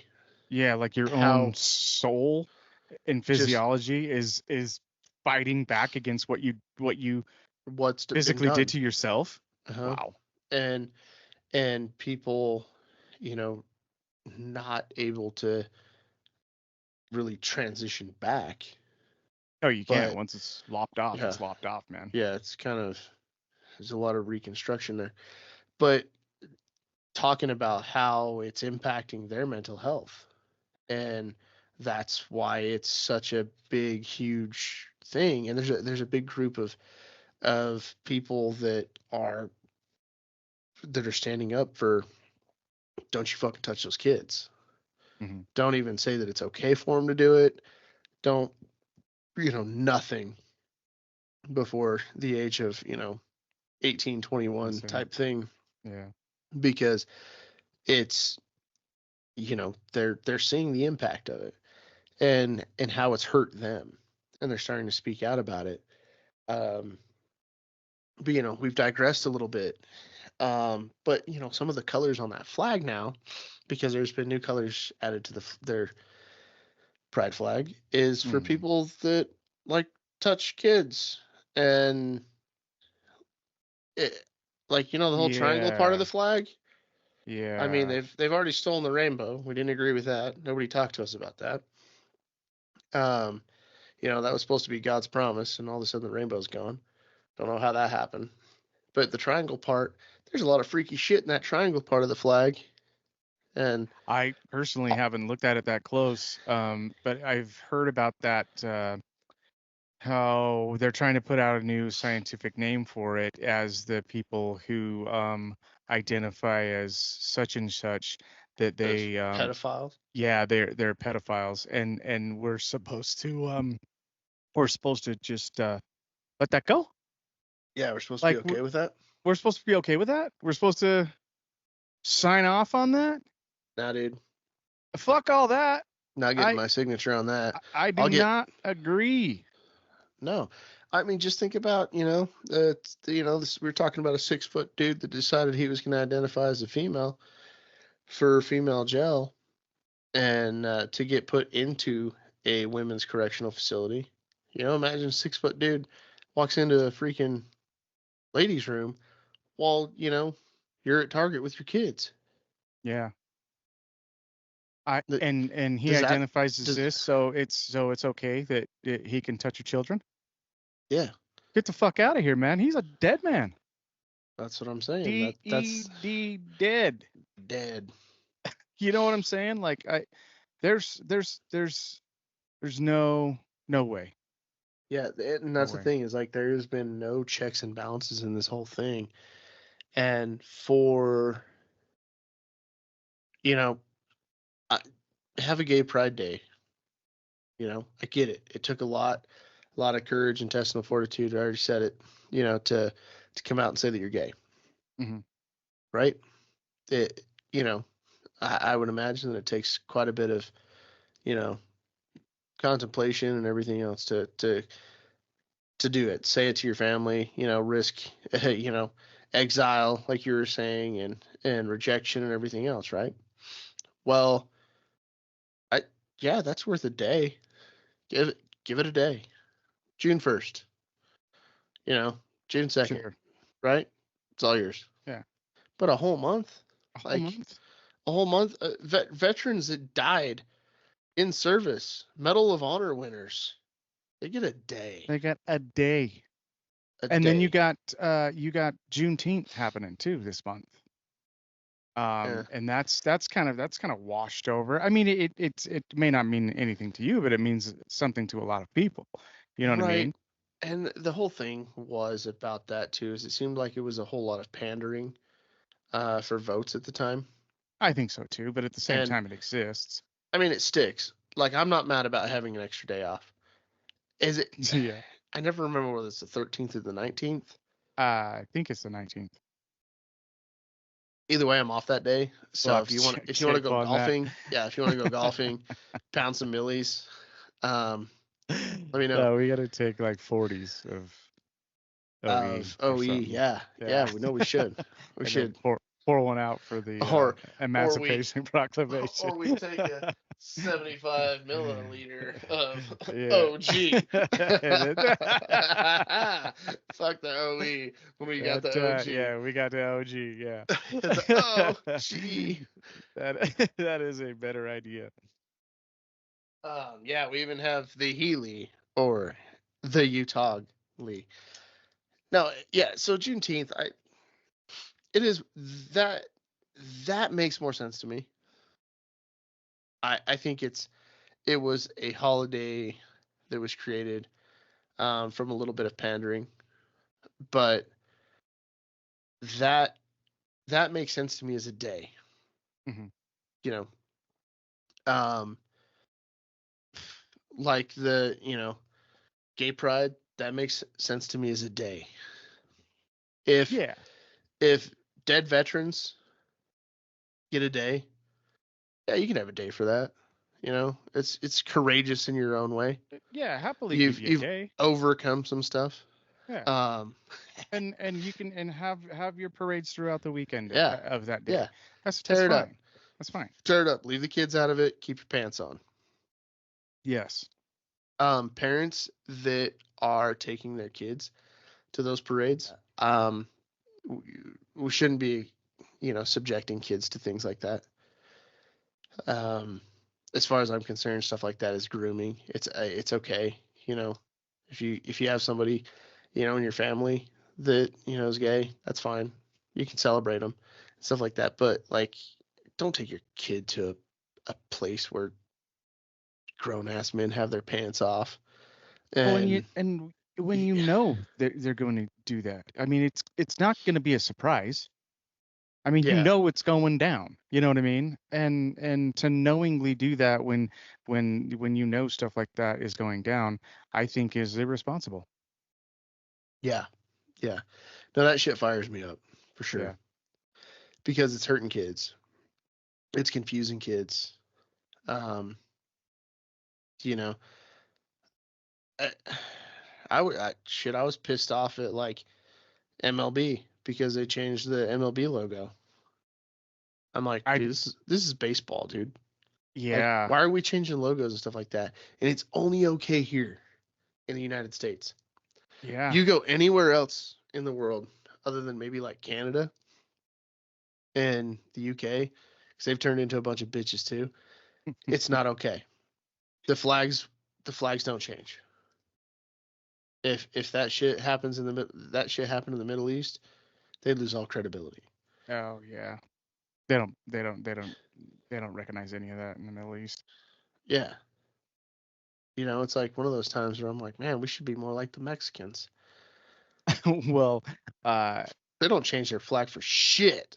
you know, they say, a lot of people say, well, America's the greatest country in the world. Well, you know, sometimes you got to question that. You know what I mean? Um, it may be a great place to live, may be a great place to raise your family, may be a great place for opportunity that you might not get in a different country. However, I gotta question some of the decisions that we've made, you know, and the pandering that we've done to all the groups to make them happy, and and I'm not just talking gays, and I'm not just talking blacks. It's always kind of been this fold thing for the last, I don't know, couple decades, where it's just kind of been like, okay, okay, okay, where we used to put our boots in the fucking ground and say fuck all the way off. You know what I mean? No, we're not doing this. Well, and like, getting into history, and this is a little known fact, and people can fact check me, but a lot of where, like, we've made bad decisions in the United States. We've done it. I disagree with you in saying that it's definitely the greatest country in the world. I've been to a lot of other countries. I would definitely say this is the land of opportunity. It's the greatest country in the world. However, we do make mistakes, and we've been making them more frequently than before. Um, Even start of World War II, um, Hitler, he got eugenics from the United States. The whole eugenics thing, the books, the movement was written by an American. It started here. He Well, just went he just took it a little too far. it's do it a little Yeah, further. he went a Yeah. little crazy. The old hitman. Yeah. He really got to And then inside it himself with that one. then it sounds like he ended up in Argentina, and you know once again the United States covered that up. So that might have been a mistake too. Our a few of our special forces friends have found that one. And that show wasn't on the History Channel for very long. Mm. And if it was on the History Channel for longer, I think more people would be a little bit educated, a little bit more educated about it. But go find it. It's called Hunting Hitler. One of our favorite MMA fighter / U.S. Special Forces / humanitarians is on the show.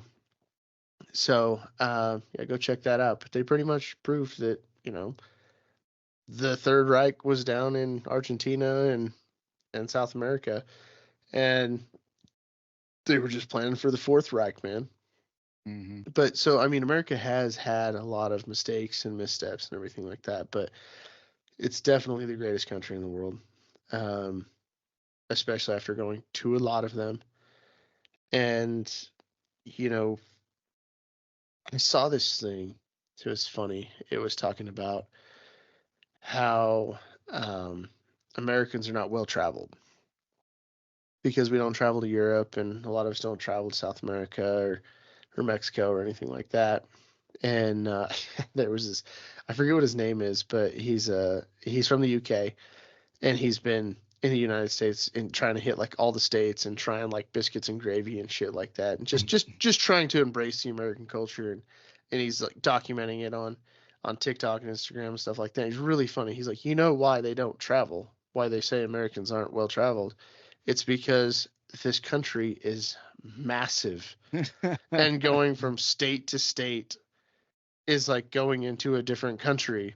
He's like, you could drive 45 minutes and be from the UK to Paris, but if you drive 45 minutes, you're just getting out of a county in the United States, especially when it comes to the western states, Utah, Montana, California, Nevada, Wyoming, Colorado, huge states, right? I mean, Montana is the fourth largest state in the United States, and we decided to put a meadery like smack dab in the middle of it. So yeah, come visit us. Yeah, fly into Billings or Bozeman, but you know what I mean? Like and it was funny because he said that's why they're not. People say they're not well traveled, but Americans travel. They travel from state to state, and going from state to state is huge. Yeah, we travel a lot in our own country. Yeah. Well, you figure like the drive from coast to coast. I mean, look at the an cultural insane differences. Drive. Oh yeah. Look at the cultural differences. It's night and fucking day. Yeah, I mean, you go from from Southern California to Louisiana. Well, yeah, that's what I was going to say. If you go kitty corner from like Washington to fucking Florida, holy or shit, from New York to Southern California, it'd be insane. Your mind is going to be blown, dude. Absolutely blown. That'd be insane. And like you're talking like different foods, different cultures, different like accents, different accents within the United States, different values, like totally different shit.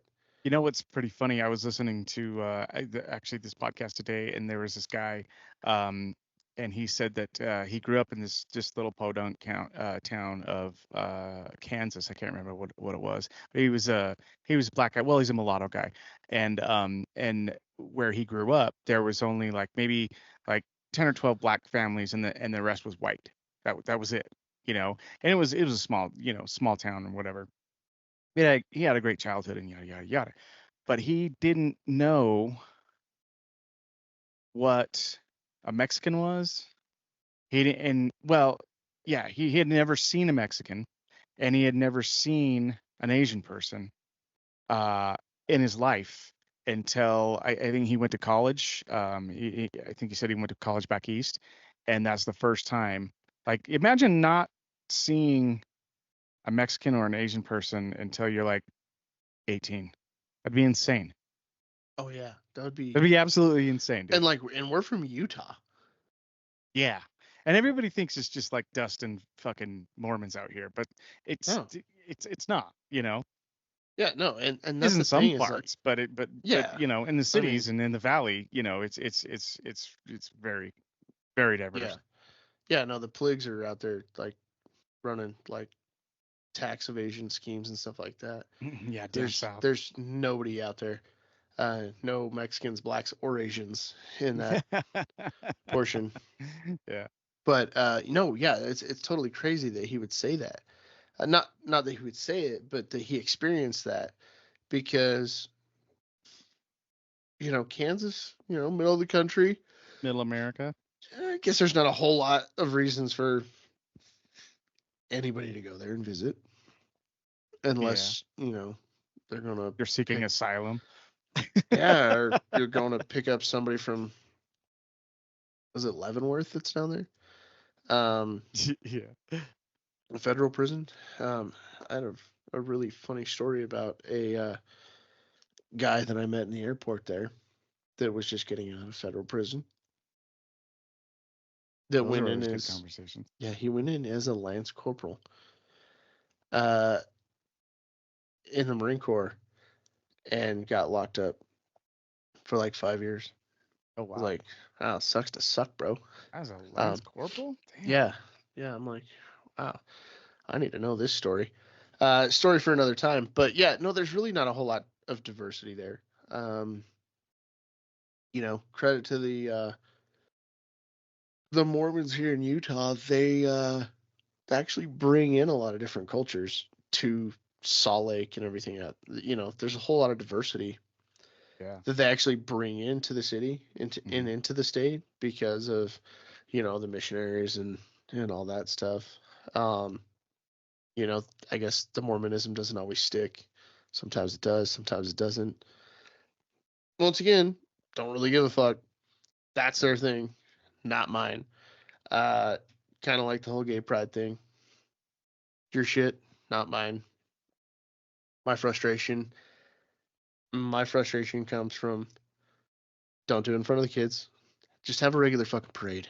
Build some floats. Put Daffy Duck in, a colorful suit or something. Does Daffy Duck wear pants? No, it does not. He wears something, doesn't he? Maybe not. Well, I mean, he wears I a don't know. jacket, I think. I don't know. Yeah, I mean, he's Daffy Duck, right? Like fucking whatever. Like a float, like the Thanksgiving parade or whatever. He's a Navy guy. Yeah, make floats. Permission to cross the patio, daddy-o. Like, whatever. Like, do floats. Be normal. Make it like a regular parade. Don't have your dick out.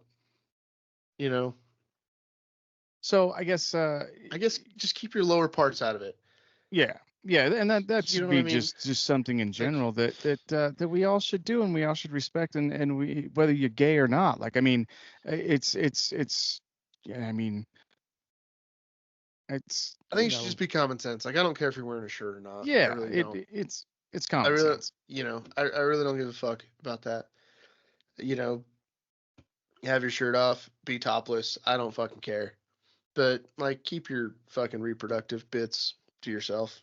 Yeah, but nobody needs to see them. Yeah, I really don't care. Well, what about the question that that I bring up is, do you think that, these kind of things are kind of dividing our country?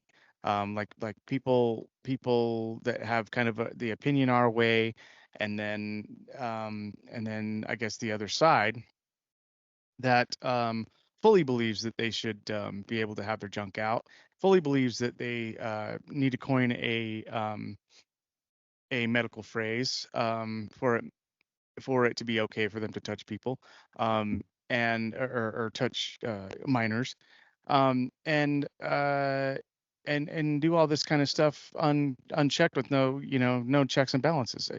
Do you think that there's enough of them and enough of us to really kind of start to be making a divide in what is morally right and what is morally wrong?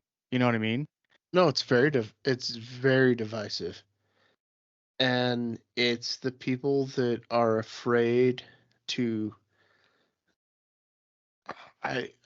it's hard to even say stand up for what's right, because in their minds they don't have the same right and wrong as the heart of America does. Mm-hmm. And most veterans do. I think that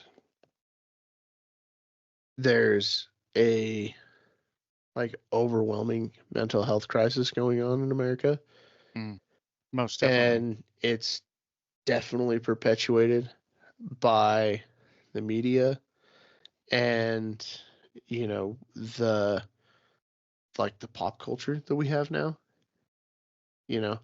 Pop culture used to just be like, Total Request Live and Britney Spears showing up half naked somewhere, and Johnny Knoxville like jumping off of something or hitting Steve on the nuts. Well, it seems like to me though too is pop culture used to be entertainment. That's what it was. It was entertainment. It's fun. Yada yada. You got on with your day. Yeah, now it's Had some grooming laughs. thoughts. Yeah, now it's grooming thoughts, and now like these kids are looking at these figures as role models, and they're looking at them as gods and goddesses, and really wanting to emulate, their thoughts and actions and morals, and that's fucking wrong, It's man. absolutely terrifying. Yeah, they're looking at them as idols instead of, just, yeah, for lack of better words, monkeys on a fucking branch. You know what I mean? Because that's really what, the whole entertainment industry started out as. You know what I mean? Just slapstick shit so we could have a laugh, so we could, forget about the fact that, we hate our lives. You know what I mean? So, but it was all made for laughs, but now it's made for idolacism, and that's fucking scary. Well, in like, one thing that I definitely do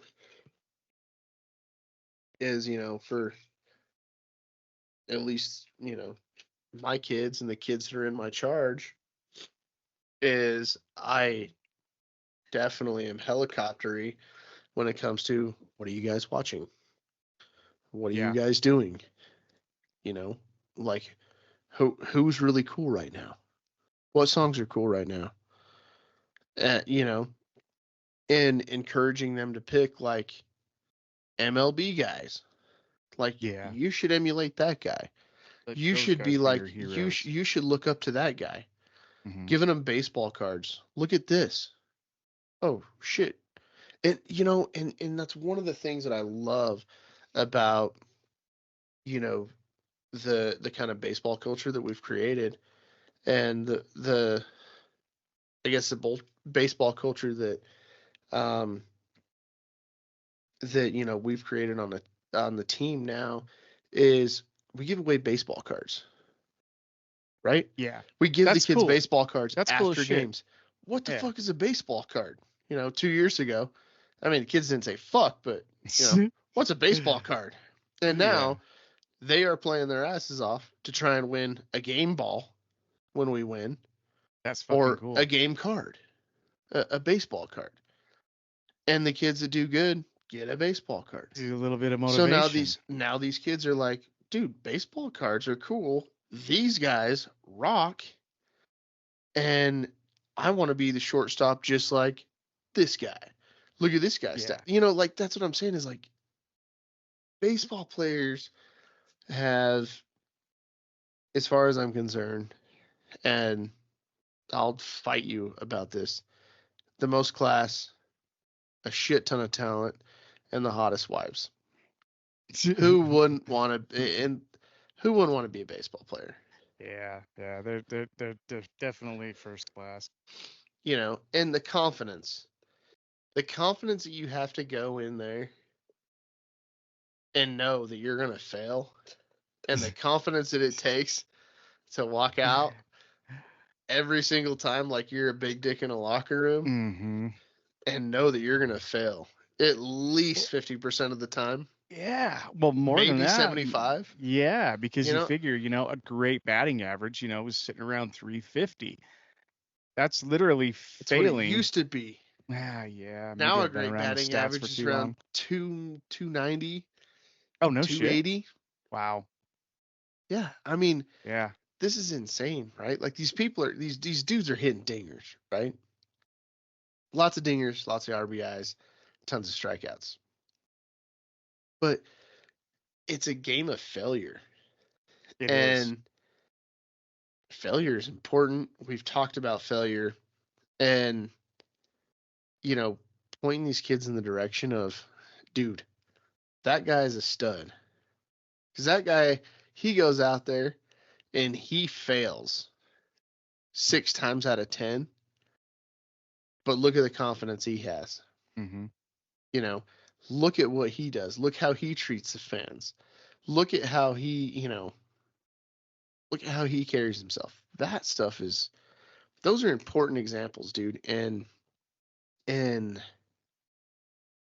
I think the MLB and the NHL is probably 2 of the last class acts that we have in sports when it comes down to it. Yeah. I agree. Because it's rough out there for kids. It's hard to find a good role model or example. Yeah. You It know? really is. And one that they'll actually get inspired from, Yeah. And they're like, what sports do you pick? What sport do you pick? Or like, what's your interest? You know, like a lot of these kids are watching, YouTube and online gamers and stuff like that. But it's like, you're gonna be like that guy? Like, what do you emulate? Yeah. So, yeah, bringing it back. So we talked about the frustration that dedicating a whole month to gay pride kind of is to, I guess, not the frustration, but the way we see it is kind of a slap in the face. Yeah. Dedicating a whole month to gay pride when it comes to fallen heroes and Veterans Day. Mm-hmm. So those are our, those are kind of our 2 sticking points. We're probably going to get in trouble for it a little bit, but Hopefully not those too are much. I think they're those valid are points, though. Yeah, I mean, I'm not saying that it doesn't take a lot of cojones to come out and say that you're gay or anything like that. Like, I'm not saying that at all, but I'm saying, it takes a lot of cojones to fight a war too, Yeah. and for heroes to die in war, saving their buddies and things like that too. To protect the freedoms So, that we all enjoy. right. So I think taking these things in relativity, I think that those 2 relationships are a little bit unbalanced when it Agreed. comes to what we're doing and what we're pushing forward and the agenda that's being kind of propped up. Be So, forced upon us. yeah, I mean, yeah, we're being force fed a lot of stuff. And, kudos to those that are taking advantage of it, right? Because they're taking advantage of it, right? Because it's been given to them. Yeah. Um, And you can't take it away now, which, yeah, no, you can't take it away. But JT and I's fight has always been June is Men's Mental Health Month. yes, it is. Take care of your mental health. Take care of your dick health that's related to your mental health. Talk to your wife, talk to your significant other, talk to your tribe. Make sure that you're okay. Make sure that you're reaching out and that that your needs are fulfilled and that you're I guess passing on the message, passing on the lessons that are important to you and that are going to keep your kids safe. 100%. So I think we have a little bit of time left All right. to jump into some weird spooky shit because we didn't get to last time. Yeah. Yeah. I'm excited for it. This is, Really? I mean, there's some windy roads we could take on this one, which I'm excited about. Some would say there's meat on the bone. Speaking of meat on the bone, All right, let's take a break and we'll meet back here momentarily. all right. Hey friends, this is a boat from the Bearded Viking.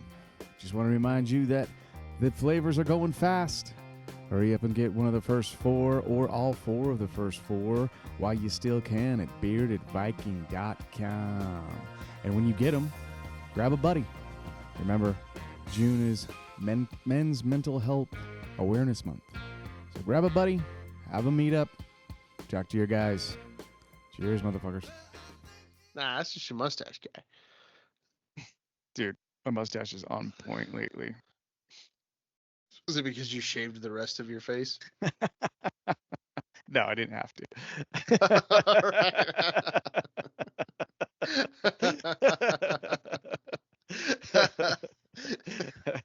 Desert Mexican beard does not grow in the summer. I forgot that your shit grows in on Joe Dirt. Like, it'll be at least till September since I get enough scruff in to shave. Yeah, you gotta like catch the chills a couple times before the Yeah, beard comes in. exactly. Go up to the cabin a couple times. That checks out. Yeah, you definitely would have got snowed on had you came up last weekend or Yeah, 2 weekends ago. I'm glad I made the decision not to come Yeah. up because I think the girls would have been miserable. Yeah, it could have been dangerous. Yeah. Lots of board games though, and card games, and That's always rolling fun. the dice. So we're moving on. We're back. We're moving on to. So last time we didn't get to this topic, so we carried it over. We've talked about it a little bit on the podcast. You and I haven't. That's the beauty of you being the co-host now, is we get to rehash a whole bunch of fucking topics. A whole bunch of shit. Yeah. And it's like they're brand new because it's like totally different point of views and outlooks on It's fantastic. the absolute bullshit we talk about. So It helps jog your mind and maybe form some different opinions. yeah, no, Yeah. the last couple podcasts have really been eye-opening and fucking off my own personal history. So thanks for that. You bet. Yeah. Fuck, I wrote one, you wrote one. Still fucked up my own personal history. But speaking about personal history, the topic is reincarnation.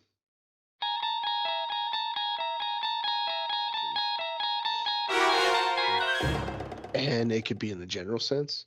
It could be in the most, poignant physical sense that it could be. I don't know. What do you think about reincarnation? Man, I got a lot of thoughts on it.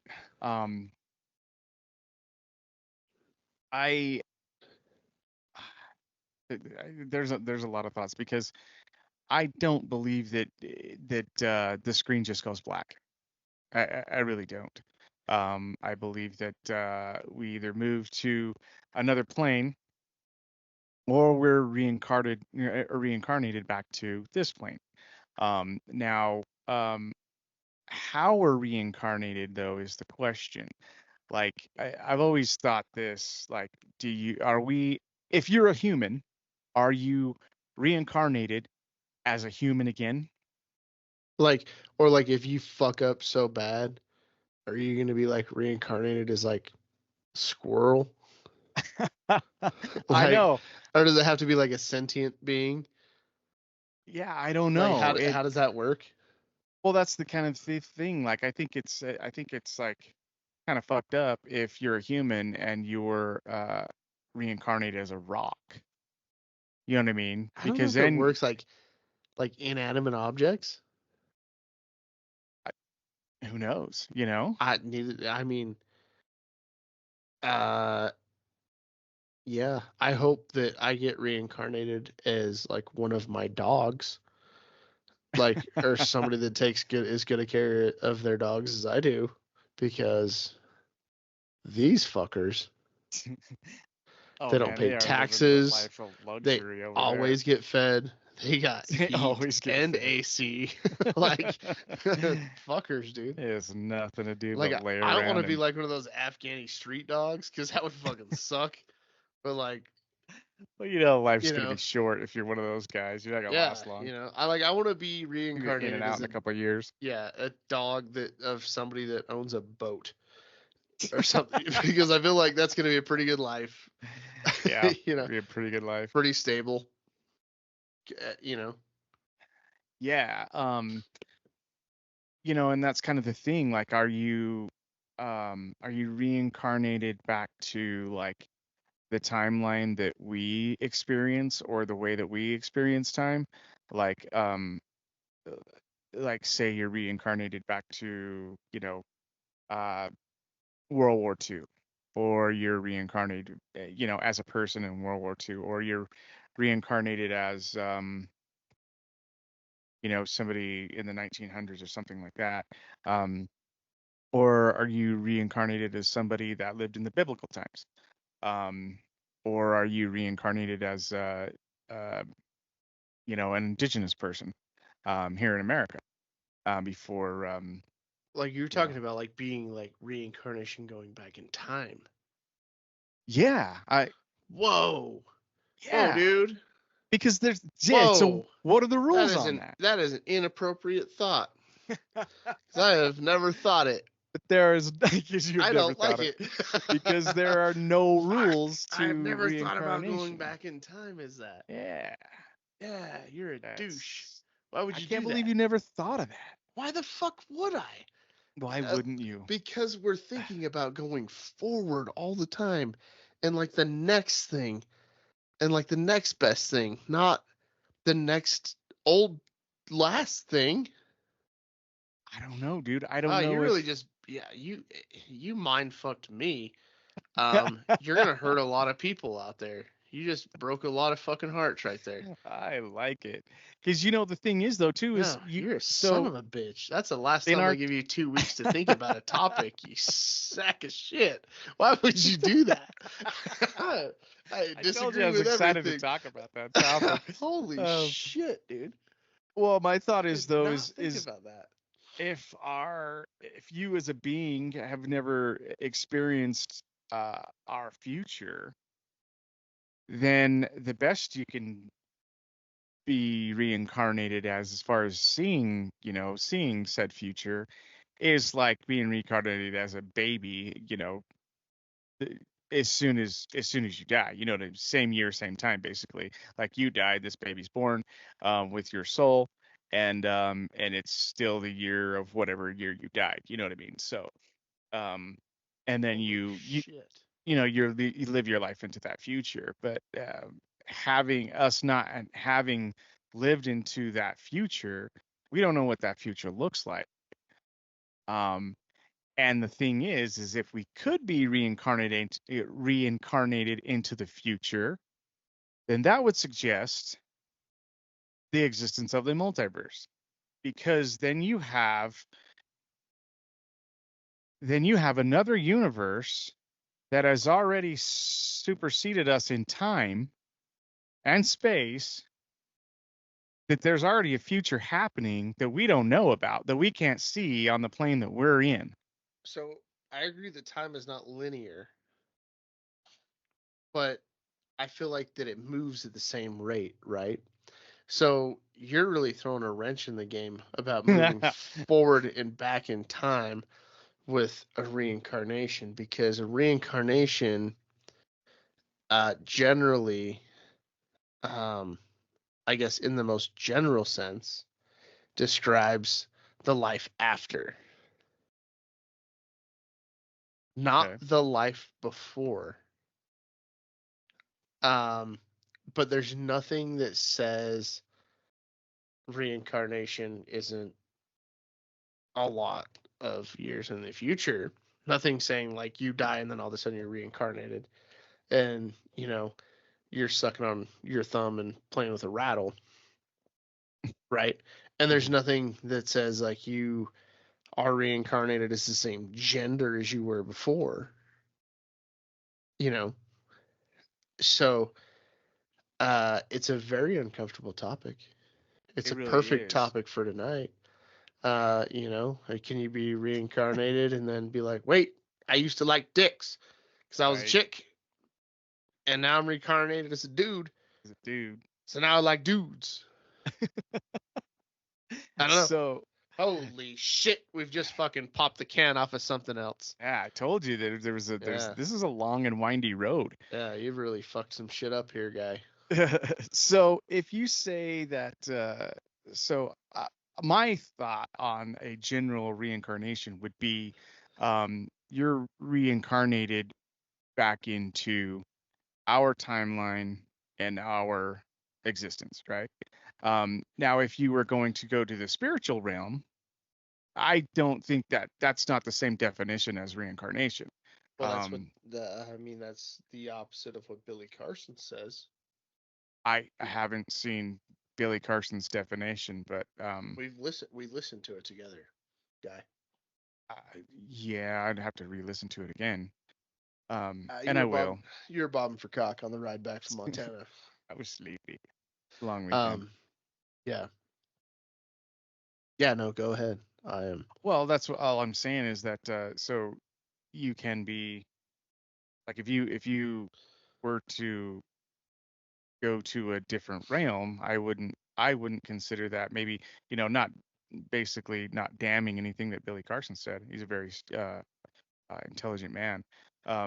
But from my perspective, I never thought of reincarnation being reincarnated on a different plane, like on a spiritual plane or anything like that.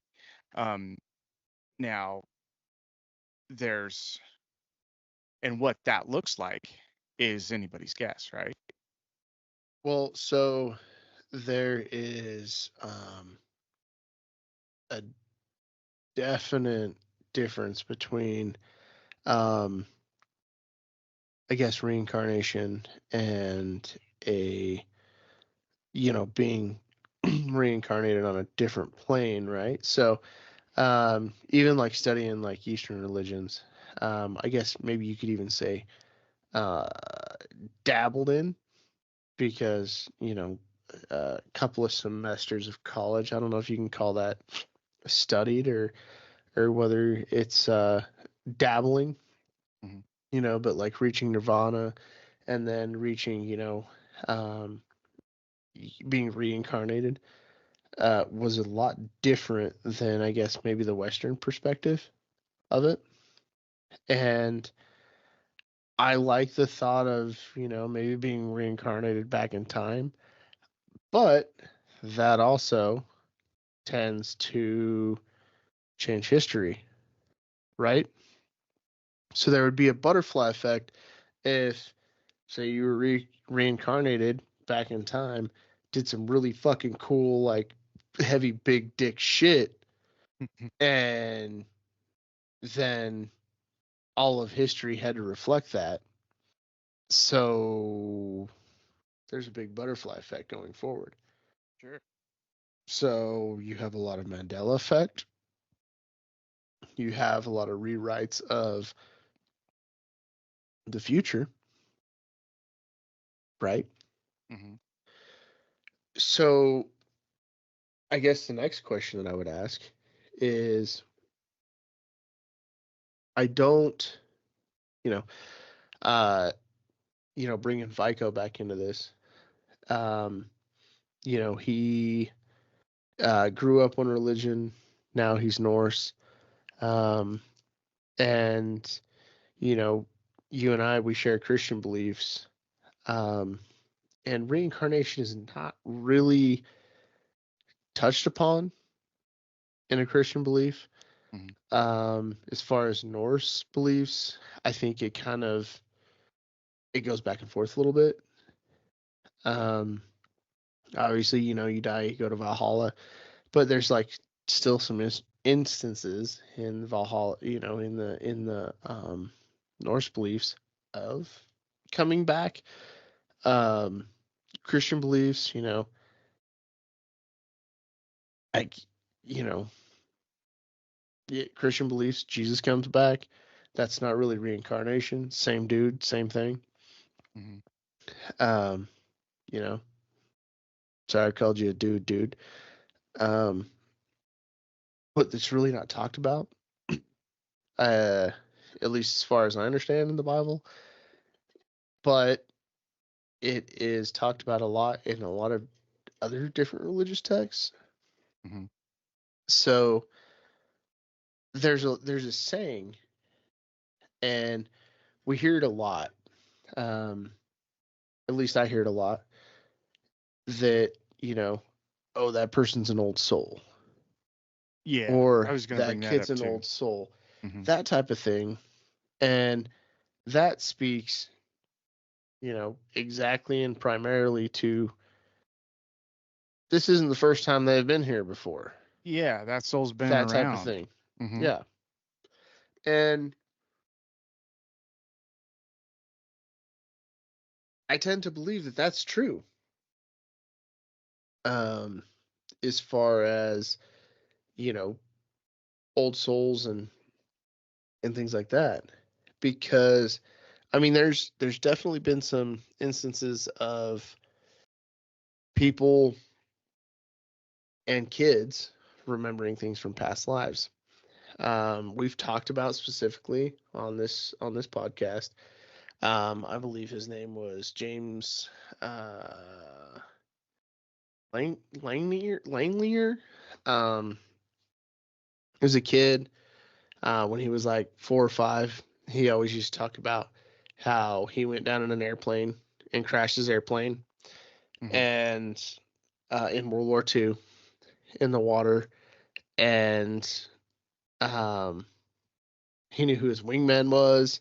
He knew all this, that, and the other, and they took the kid, and like I'm totally paraphrasing, but they took the Right. I kid. remember the story. Yeah. Yeah, they took the kid to one of the widows of one of the World War II pilots that lived, that was like his wingman, Mhm. and he knew her, knew things about her that a child should not know, knew things about her husband that had passed away, obviously many years after the war and everything else.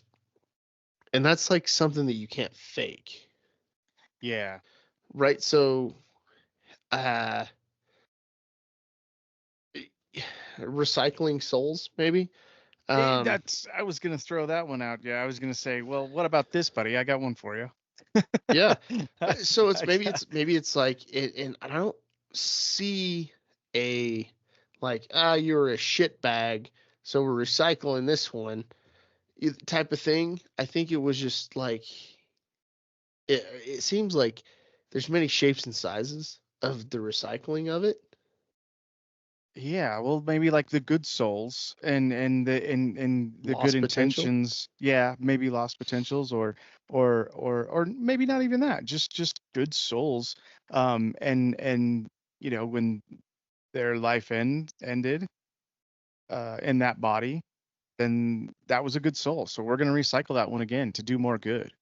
And then Mhm. when that body dies, we're going to recycle that one again. So maybe not a reincarnation in the way that in the traditional way that we're thinking about it, as you die and then you just pop up somewhere like fucking, Ah, shit.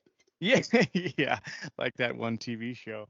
But more of a recycled soul situation where this was a good soul. We're going to allow this soul to keep moving forward. You know what I mean? Keep moving Right. forward. And then you sprinkle in new souls, just to kind of fill out the And like population. the reincarnation blocker drugs don't work. So you remember a bunch of shit until you're like 5 or 6, and then you're like, oh fuck, it's all blank. Starting Yeah. over. Well, who knows? That veil might get thinner and thinner and thinner. You know what I mean? And that's the curious part about the whole thing, right? Is that veil. Because there's only a certain portion of your brain that is pretty much proven to work. And honestly, the brain makes no fucking sense to me. Yeah. How we're making words and moving fingers and arms and toes and legs and shit like that doesn't make any fucking sense to me, because it's electrical signals that are shooting through a big old patch of fucking goo in our heads, and we're creating thought with it. And now we're talking about, multiple times in, one of these meat suits, and, kind of running the ship when it comes to figuring this shit out. I you almost know, think that the brain is like it's like the boiler room that kind of houses the soul. You know what I mean? So it's gotta be the it's the constant battery that has to keep running to keep that soul alive, because the soul is really the driving force. You know what I mean? Um, and I think that that's really kind of what the brain is doing. I mean, it's firing the electricity to stay lit so it can mhm. house the soul. You know what I mean? Yeah. So, and that, that brings up a whole lot of questions about like anatomy and everything else, right? Is the heart really a pump, or are the lungs a pump?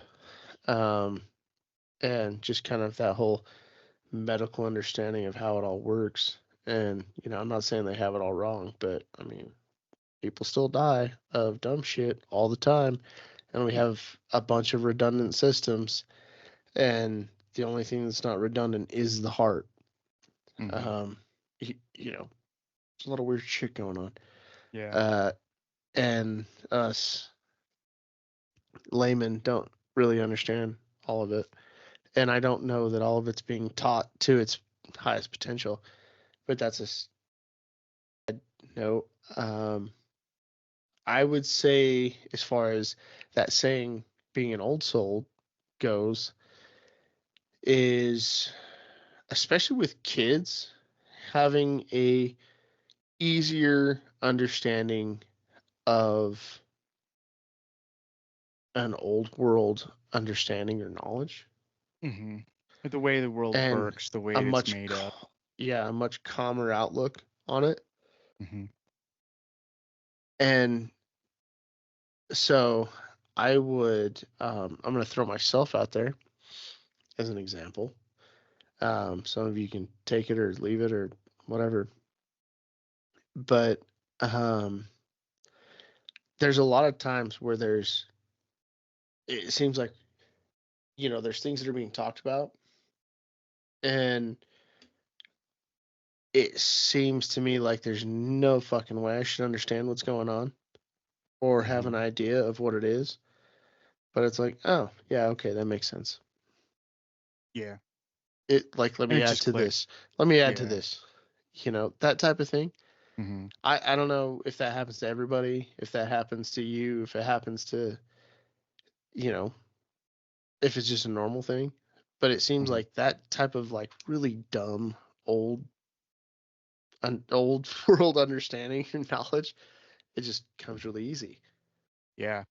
Now, I used to get that. Well, I still get it. But I was able to download it, a lot more of it, before my TBI. So, um, but you have a special kind of fucking way of just downloading it and filing it away for future use, and it's fucking always there when you need it. You know what I mean? Which is super cool.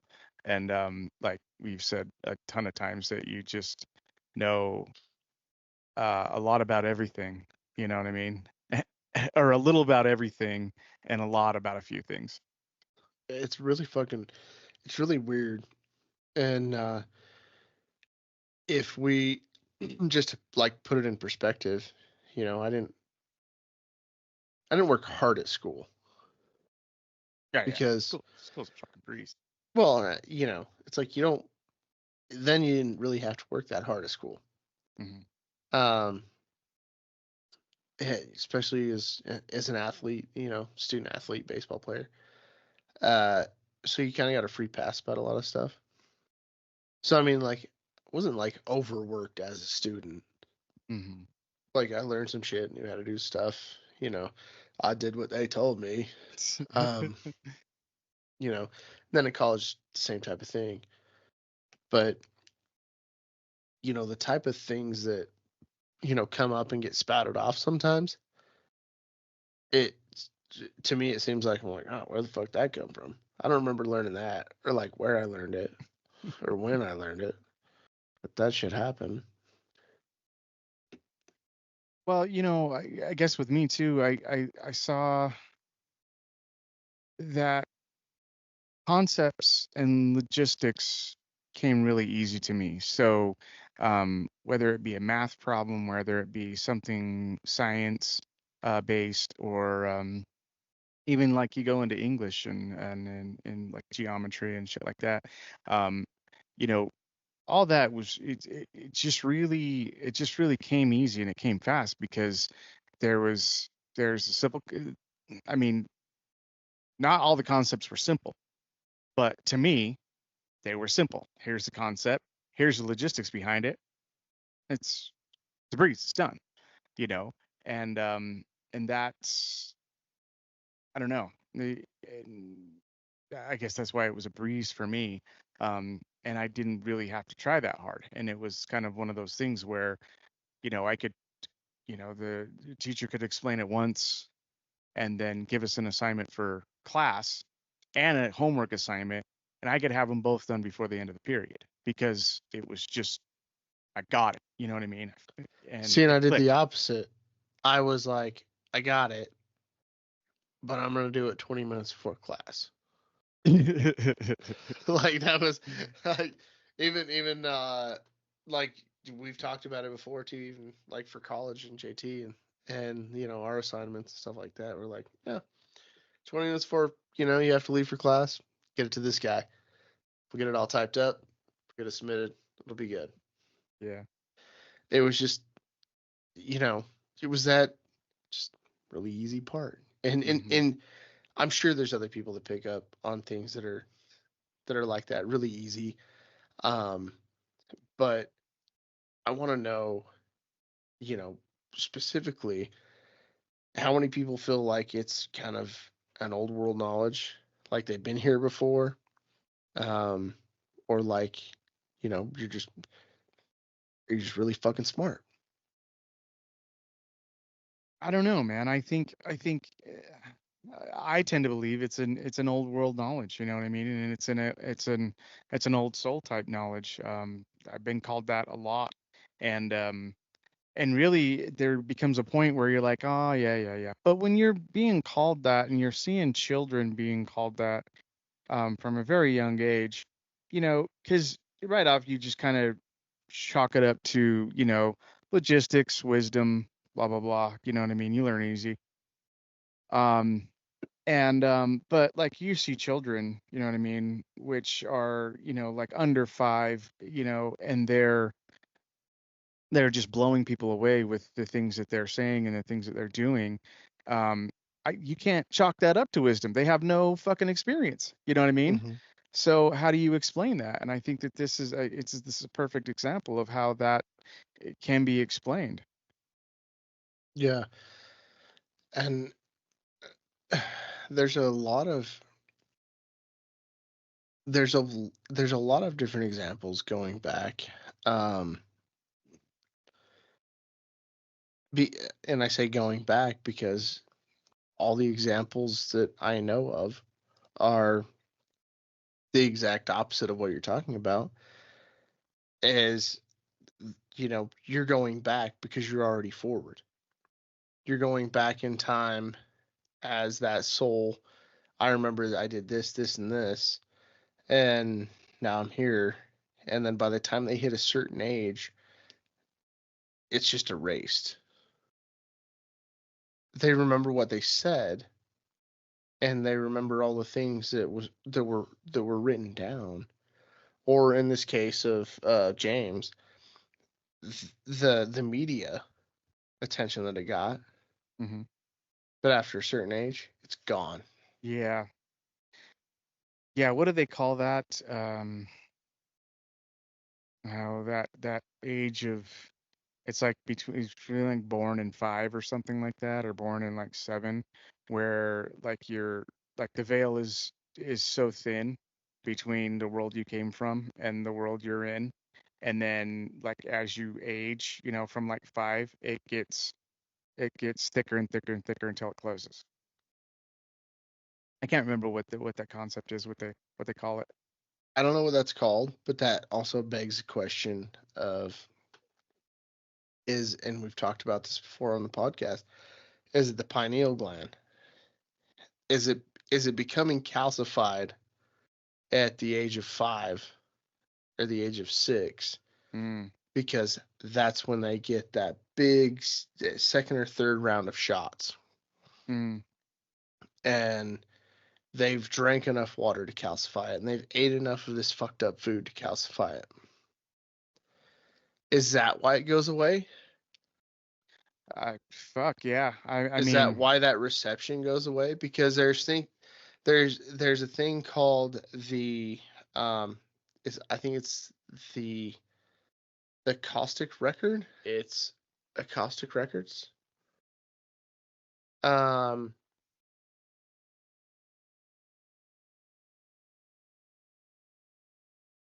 Yeah, which is basically all the universal events through the worlds and everything else, and it's said to be something that everybody can access, given the right tools and guidance, and the pineal gland not being calcified. oh, okay. So through the pineal gland and mental exercises. Yeah, basically. Mhm. So you talked about meditation. Vico's actually talked about meditation. I said that I can't do it because it makes me feel vulnerable, and then I'm afraid to be with myself. Right. So I've just X'd that one off my list of things to do. To-do list, yeah. But it's said that basically anybody can reach it. It's talked about a lot in the Eastern religions, and like the Vedas and everything like that. Which, you know, I don't think that they're that far off. I think they're more like historical texts, and I think the Bible may have more information on where we come from, how we got here, and, you know, God. But I think that, you know, before the Bible, the Vedic texts have a lot of information. Mm-hmm. But yeah, the acoustic records, that whole thing blows me away. So you could just kind of sit in your front room and just soak up the knowledge of the universe. Access the knowledge of the universe. That's wild. Yeah, I've read a few things on it, but I haven't got super in depth into it. I think the last time I heard anything about it was like on the Ancient Aliens or something like that. But yeah, it's definitely interesting, and I think that you're right. I think because of those writings and because of the history before the biblical times,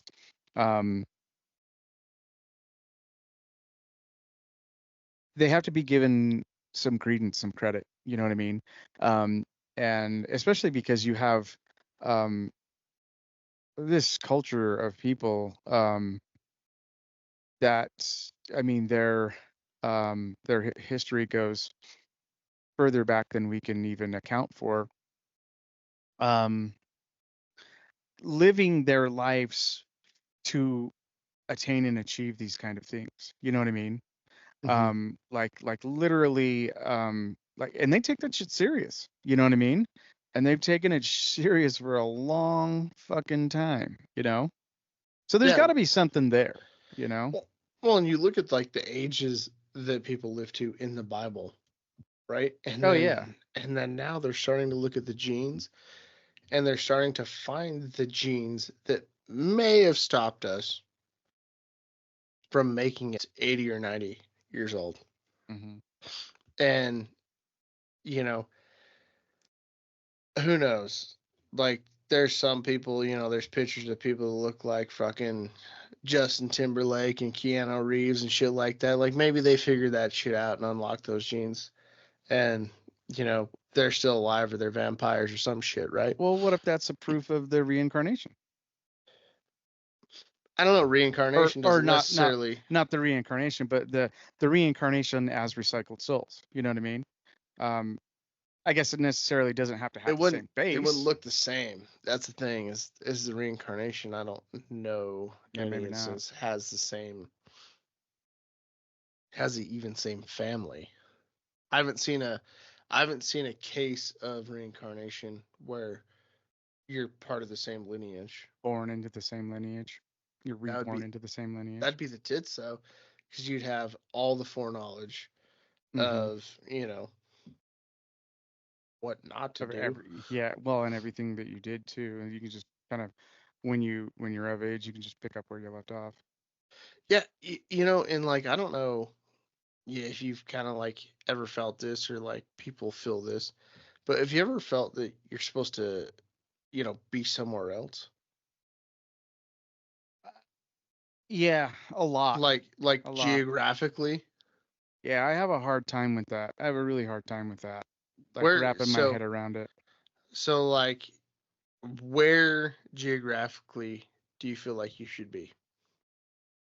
Geographically, I've always kind of felt like I should be somewhere. I mean, if you're, yeah, somewhere like Peru or somewhere South America.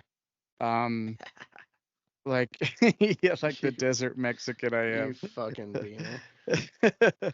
uh, yeah, I've always kind of felt that I was supposed to be somewhere down there, you know?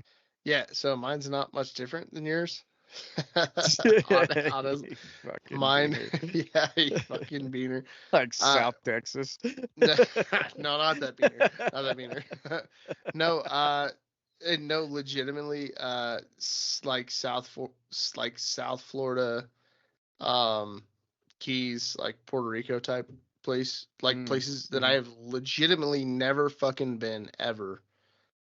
Um, but it seems like it's a type of thing that kind of calls out to me.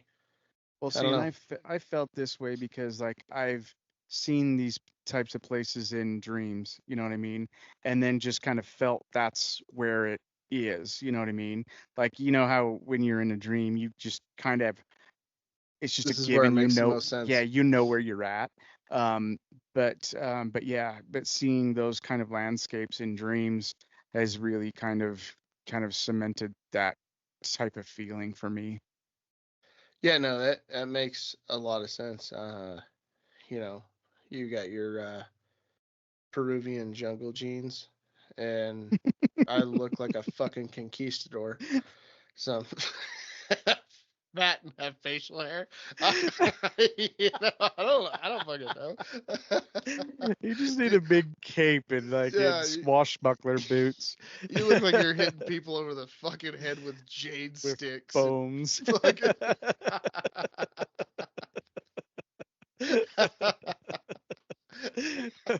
Wearing fucking tiger tooth necklaces. just loincloths and razor glass. Yeah, you just imagine how fun that would be.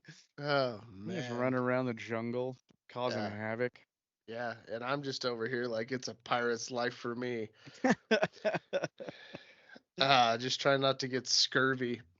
Um yeah, no, but like I'm curious, uh whether people have that same type of kind of like calling or feeling, right? I feel Yeah. like I can definitely rely on Uncle Nick to tell me where he feels like his calling is from.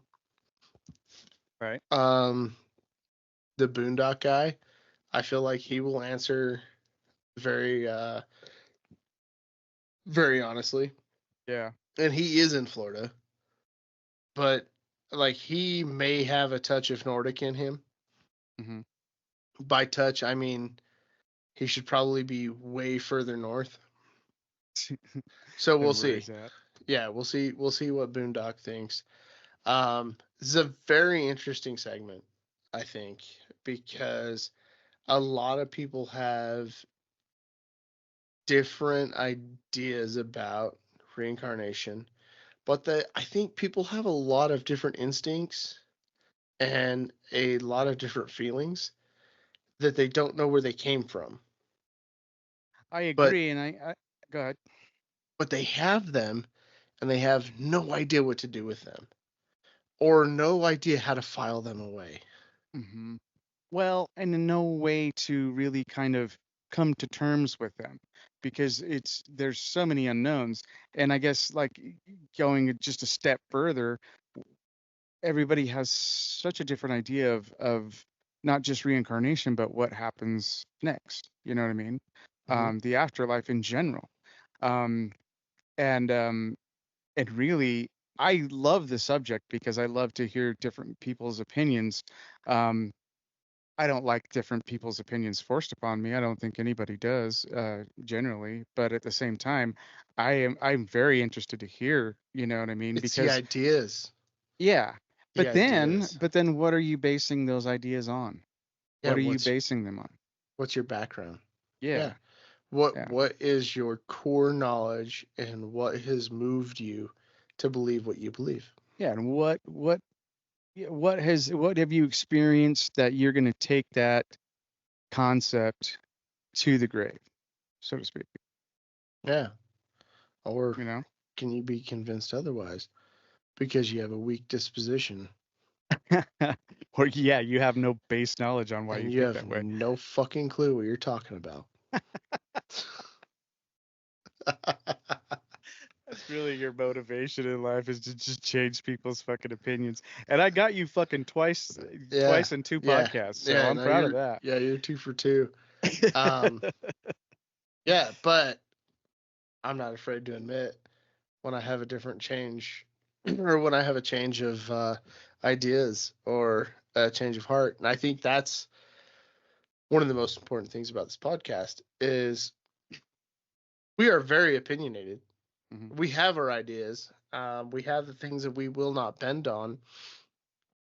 But at the same time, um, when it comes to the topics and what we're going through, I think that there's a whole lot of things that are thought provoking and the potential to change your thought process.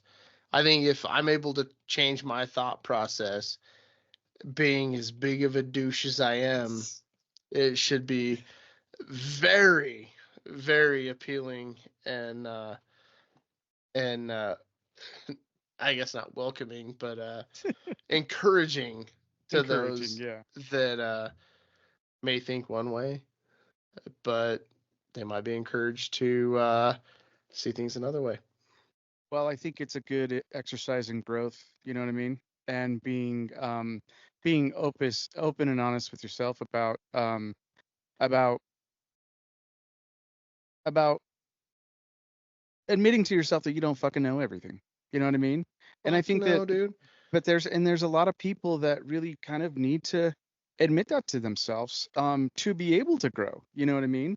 And I understand like being a hard ass and being a hard head, and part of that is the defense mechanism for life. However, you know what I mean, just the willingness to even listen to a different opinion, number one, not fight back on it, and not, you know, forcibly try to force your you know, opinion on somebody else or change somebody's opinion. It's that's growth, and that's, you know, part of fucking being an adult. It's good Yeah, parts, you know what I mean? It's good parts of being good people. being an adult sucks too. I know you gotta learn shit every fucking day. Sucks. Yeah. Um. Yeah, I definitely would like to put myself out there as being an example for change. Yeah. Especially when it comes to like topics like this, because I mean, the last two topics or the last two podcasts that we've had, I've definitely flipped my stance on the topics that we've talked about. hmm But I've also done it a lot with, the conversations that JT and I have had before. So it's nothing new. I will flip flop if I am ever a Congress man, not a Congress lady. This is gonna be used as fucking fuel for the fire. Why not? Why not? Yeah, at least you guys will know that I am a equal opportunity asshole.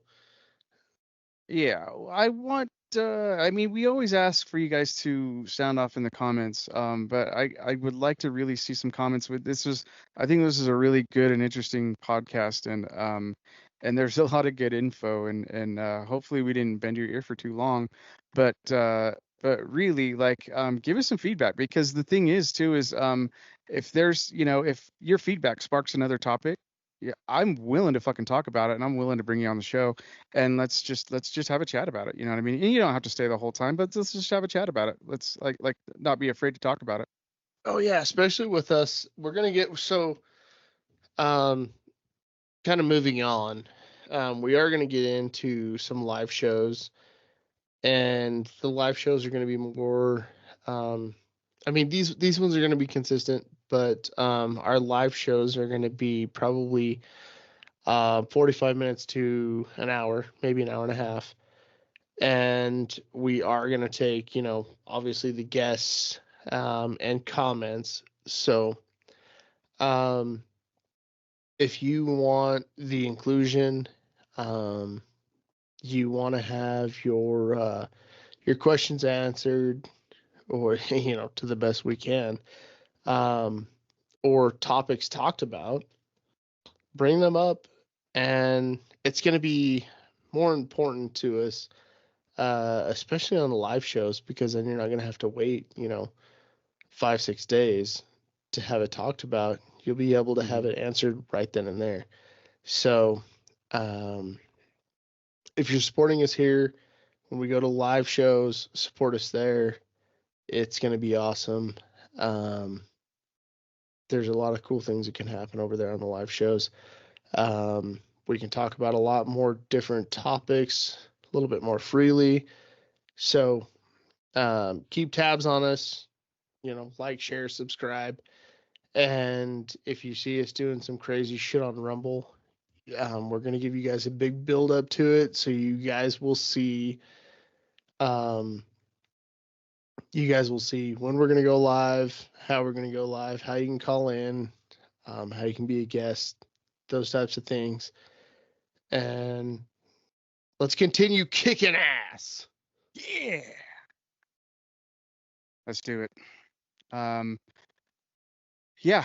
You think we about ready to wrap up, friend? Yeah, I think we're wrap up time. I do have one shout out that I wanted to do, and I feel really bad because I left him out last week. But I wanted to shout out Kev, that came up and helped for the opening. That guy, so fucking cool. He kind of helped me tag team security stuff, and and just kind of put in a hand where needed, not even having to be asked, just kind of like everybody else. But he kicked fucking ass, and I really just kind of wanted to pat him on the back, and say thanks again, brother, and we'll be seeing you soon. He's actually getting married again, I think. I think it's a married again type thing that's happening in I just a don't little know, bit. Mr. Yeah, Diamond, Mr. Diamond. yeah, Diamond. But you know what? Aside from the marriage and everything like that, which is very important, we're going to be, showing mad support to Mr. Diamond, Mr. Kevin. Um, but the dude's a stud, absolute stud. Beautiful beard, which is very important. It's magnificent. Bearded Viking Mead Company. Um, but also he actually owns his own woodworking company. So he does custom woodwork, and I mean, reach out. Yeah, reach Kevin out. Diamond. Yeah, If you Kevin, don't, you can find him on the socials. And I can even tag him below. But you got to see his stuff. He's talented as hell. yeah, the dude's a stud. But make sure you're showing Kevin the love. Make sure you're showing these BVMC studs your love. And there's a ton of cool ass videos that are coming out. Lots of cool content and lots of cool swag that's coming up. Ooh, oh, I can't wait. We have a bathtub hooch hat that's coming. It's gonna be so much fun. We have some BVMC shirts, and we have the BVMC hats that are coming back around. And soon we'll have some hoodies. I know it's summertime, but some of you guys are chilly motherfuckers, so we'll get those. We'll get the hoodies ordered too. You'll be able to get all of it on the website. I know that you don't see any of the swag on the website now, but it'll be back up soon. All of it's gone. There's a few pieces left of the meadery, so if you really want some swag, go to the meadery. Yeah. Buy some flights, buy some bottles, buy the onesies and twosies of swag that's left. But the replenishment zone will be there soon. Mm-hmm.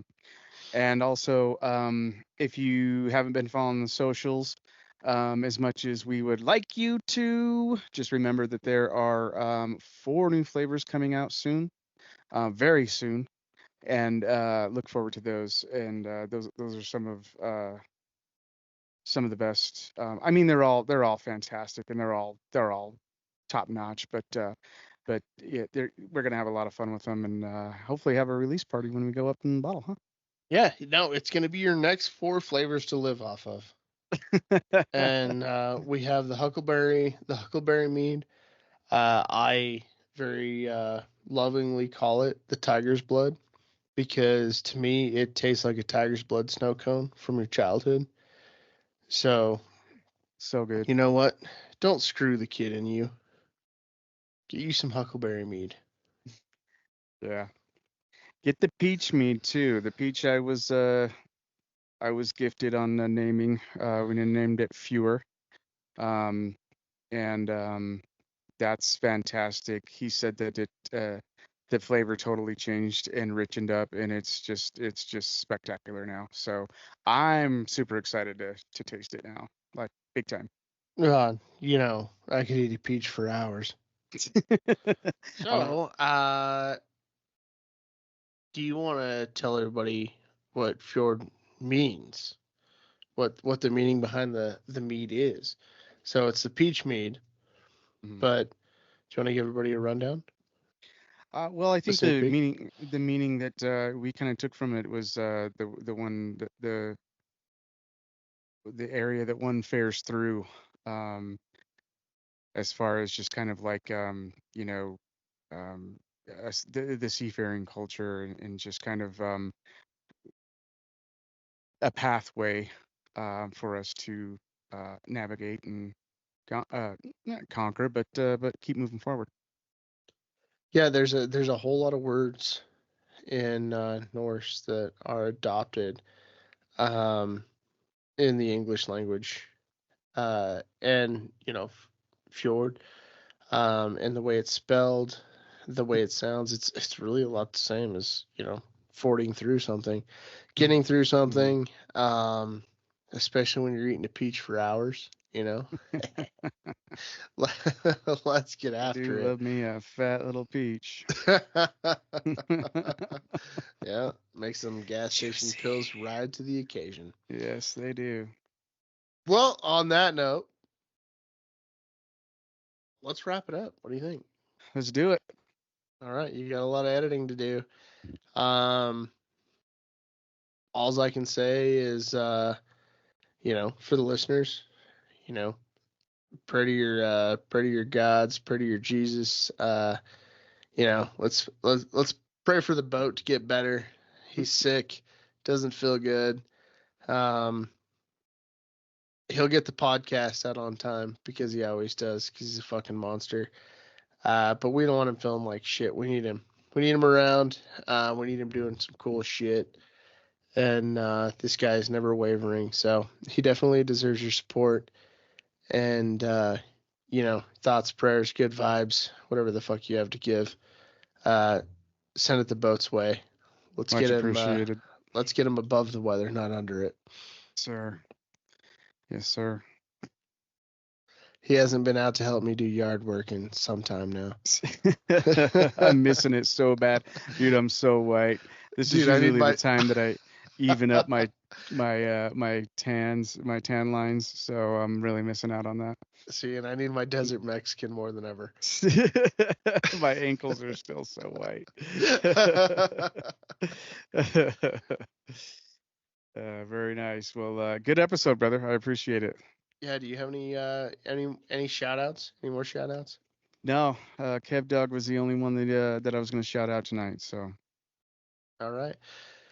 Well, with Kev Dog, the boys in the meadery, we have some new people to go and for you guys to go and meet. You'll see us on the 15th. You'll see us on the 22nd. We got some stuff going on. We got a Father's Day brew fest. And then on the 22nd, on the 22nd, we have the same type of thing. We got a little bit of brew fest. You're going to see lots of bearded Viking personnel up there. Lots of the bearded Viking bros. Got boots and hats. Yeah, lots of boots and hats doing the Montana thing. And we hope to see you up there. We'll see you in Columbus. We'll probably see you in Laurel. We're going to be around. So get out there, check out the newsletter, check out the events. We always try and stay up to date on the newsletter with the events, where we're going to be from month to month, day to day. And come visit us. And if you can't get out to the events, we're open Thursday, Friday, Saturday down in Columbus at the Bearded Viking Meadery. And we would love to see you. And you're going to have to work fast. Very low supplies. Yeah, it's going quick. On the so let's see, we are a month and a day now, and we have very little left. So if you want some of the 4 flavors that we have currently, grab them now. Yeah, order them now if you're going to order them online. If you're in Montana, you can either go to the meadery. We're low on supply at the meadery, but there is supply in grocery stores, liquor stores, and you can get them there and be happy and go lucky and be on your merry way. Yeah, we're pretty much everywhere but the Home Depot. So go get your mead. These 4 flavors, get them while you can. Here in the next couple of weeks, we will as of probably the 15th, we'll be bottling the new ones. So we're not going to have these flavors for long. So Tier, OG, Utagli, and Healy. Yeah, it's been a long night. So Healy, Tier, OG, and Utagli, they're going away. They're not going away for long, but they are going away. So we have the next 4 flavors coming. Get ready. It's going to be a party. It's going to be a party in your mouth. Going to be a party in your mouth. You will find another one that you like. I promise. But if you want some of these, you want some back stock for your beautiful wine rooms and booze fridges, get it while it's hot. And we'll be seeing you soon. Yes. Thank you for all your support. We could not do this without you. Thank you. So as always, cheers, motherfuckers, and Stay weird, beardos. Off the boat. Shock 'em dead, baby. Still going strong. Cheers. Hey, put your protein shake up there, bitch. Oh, my God. Cheers. Oh, I'm gonna fucking yak.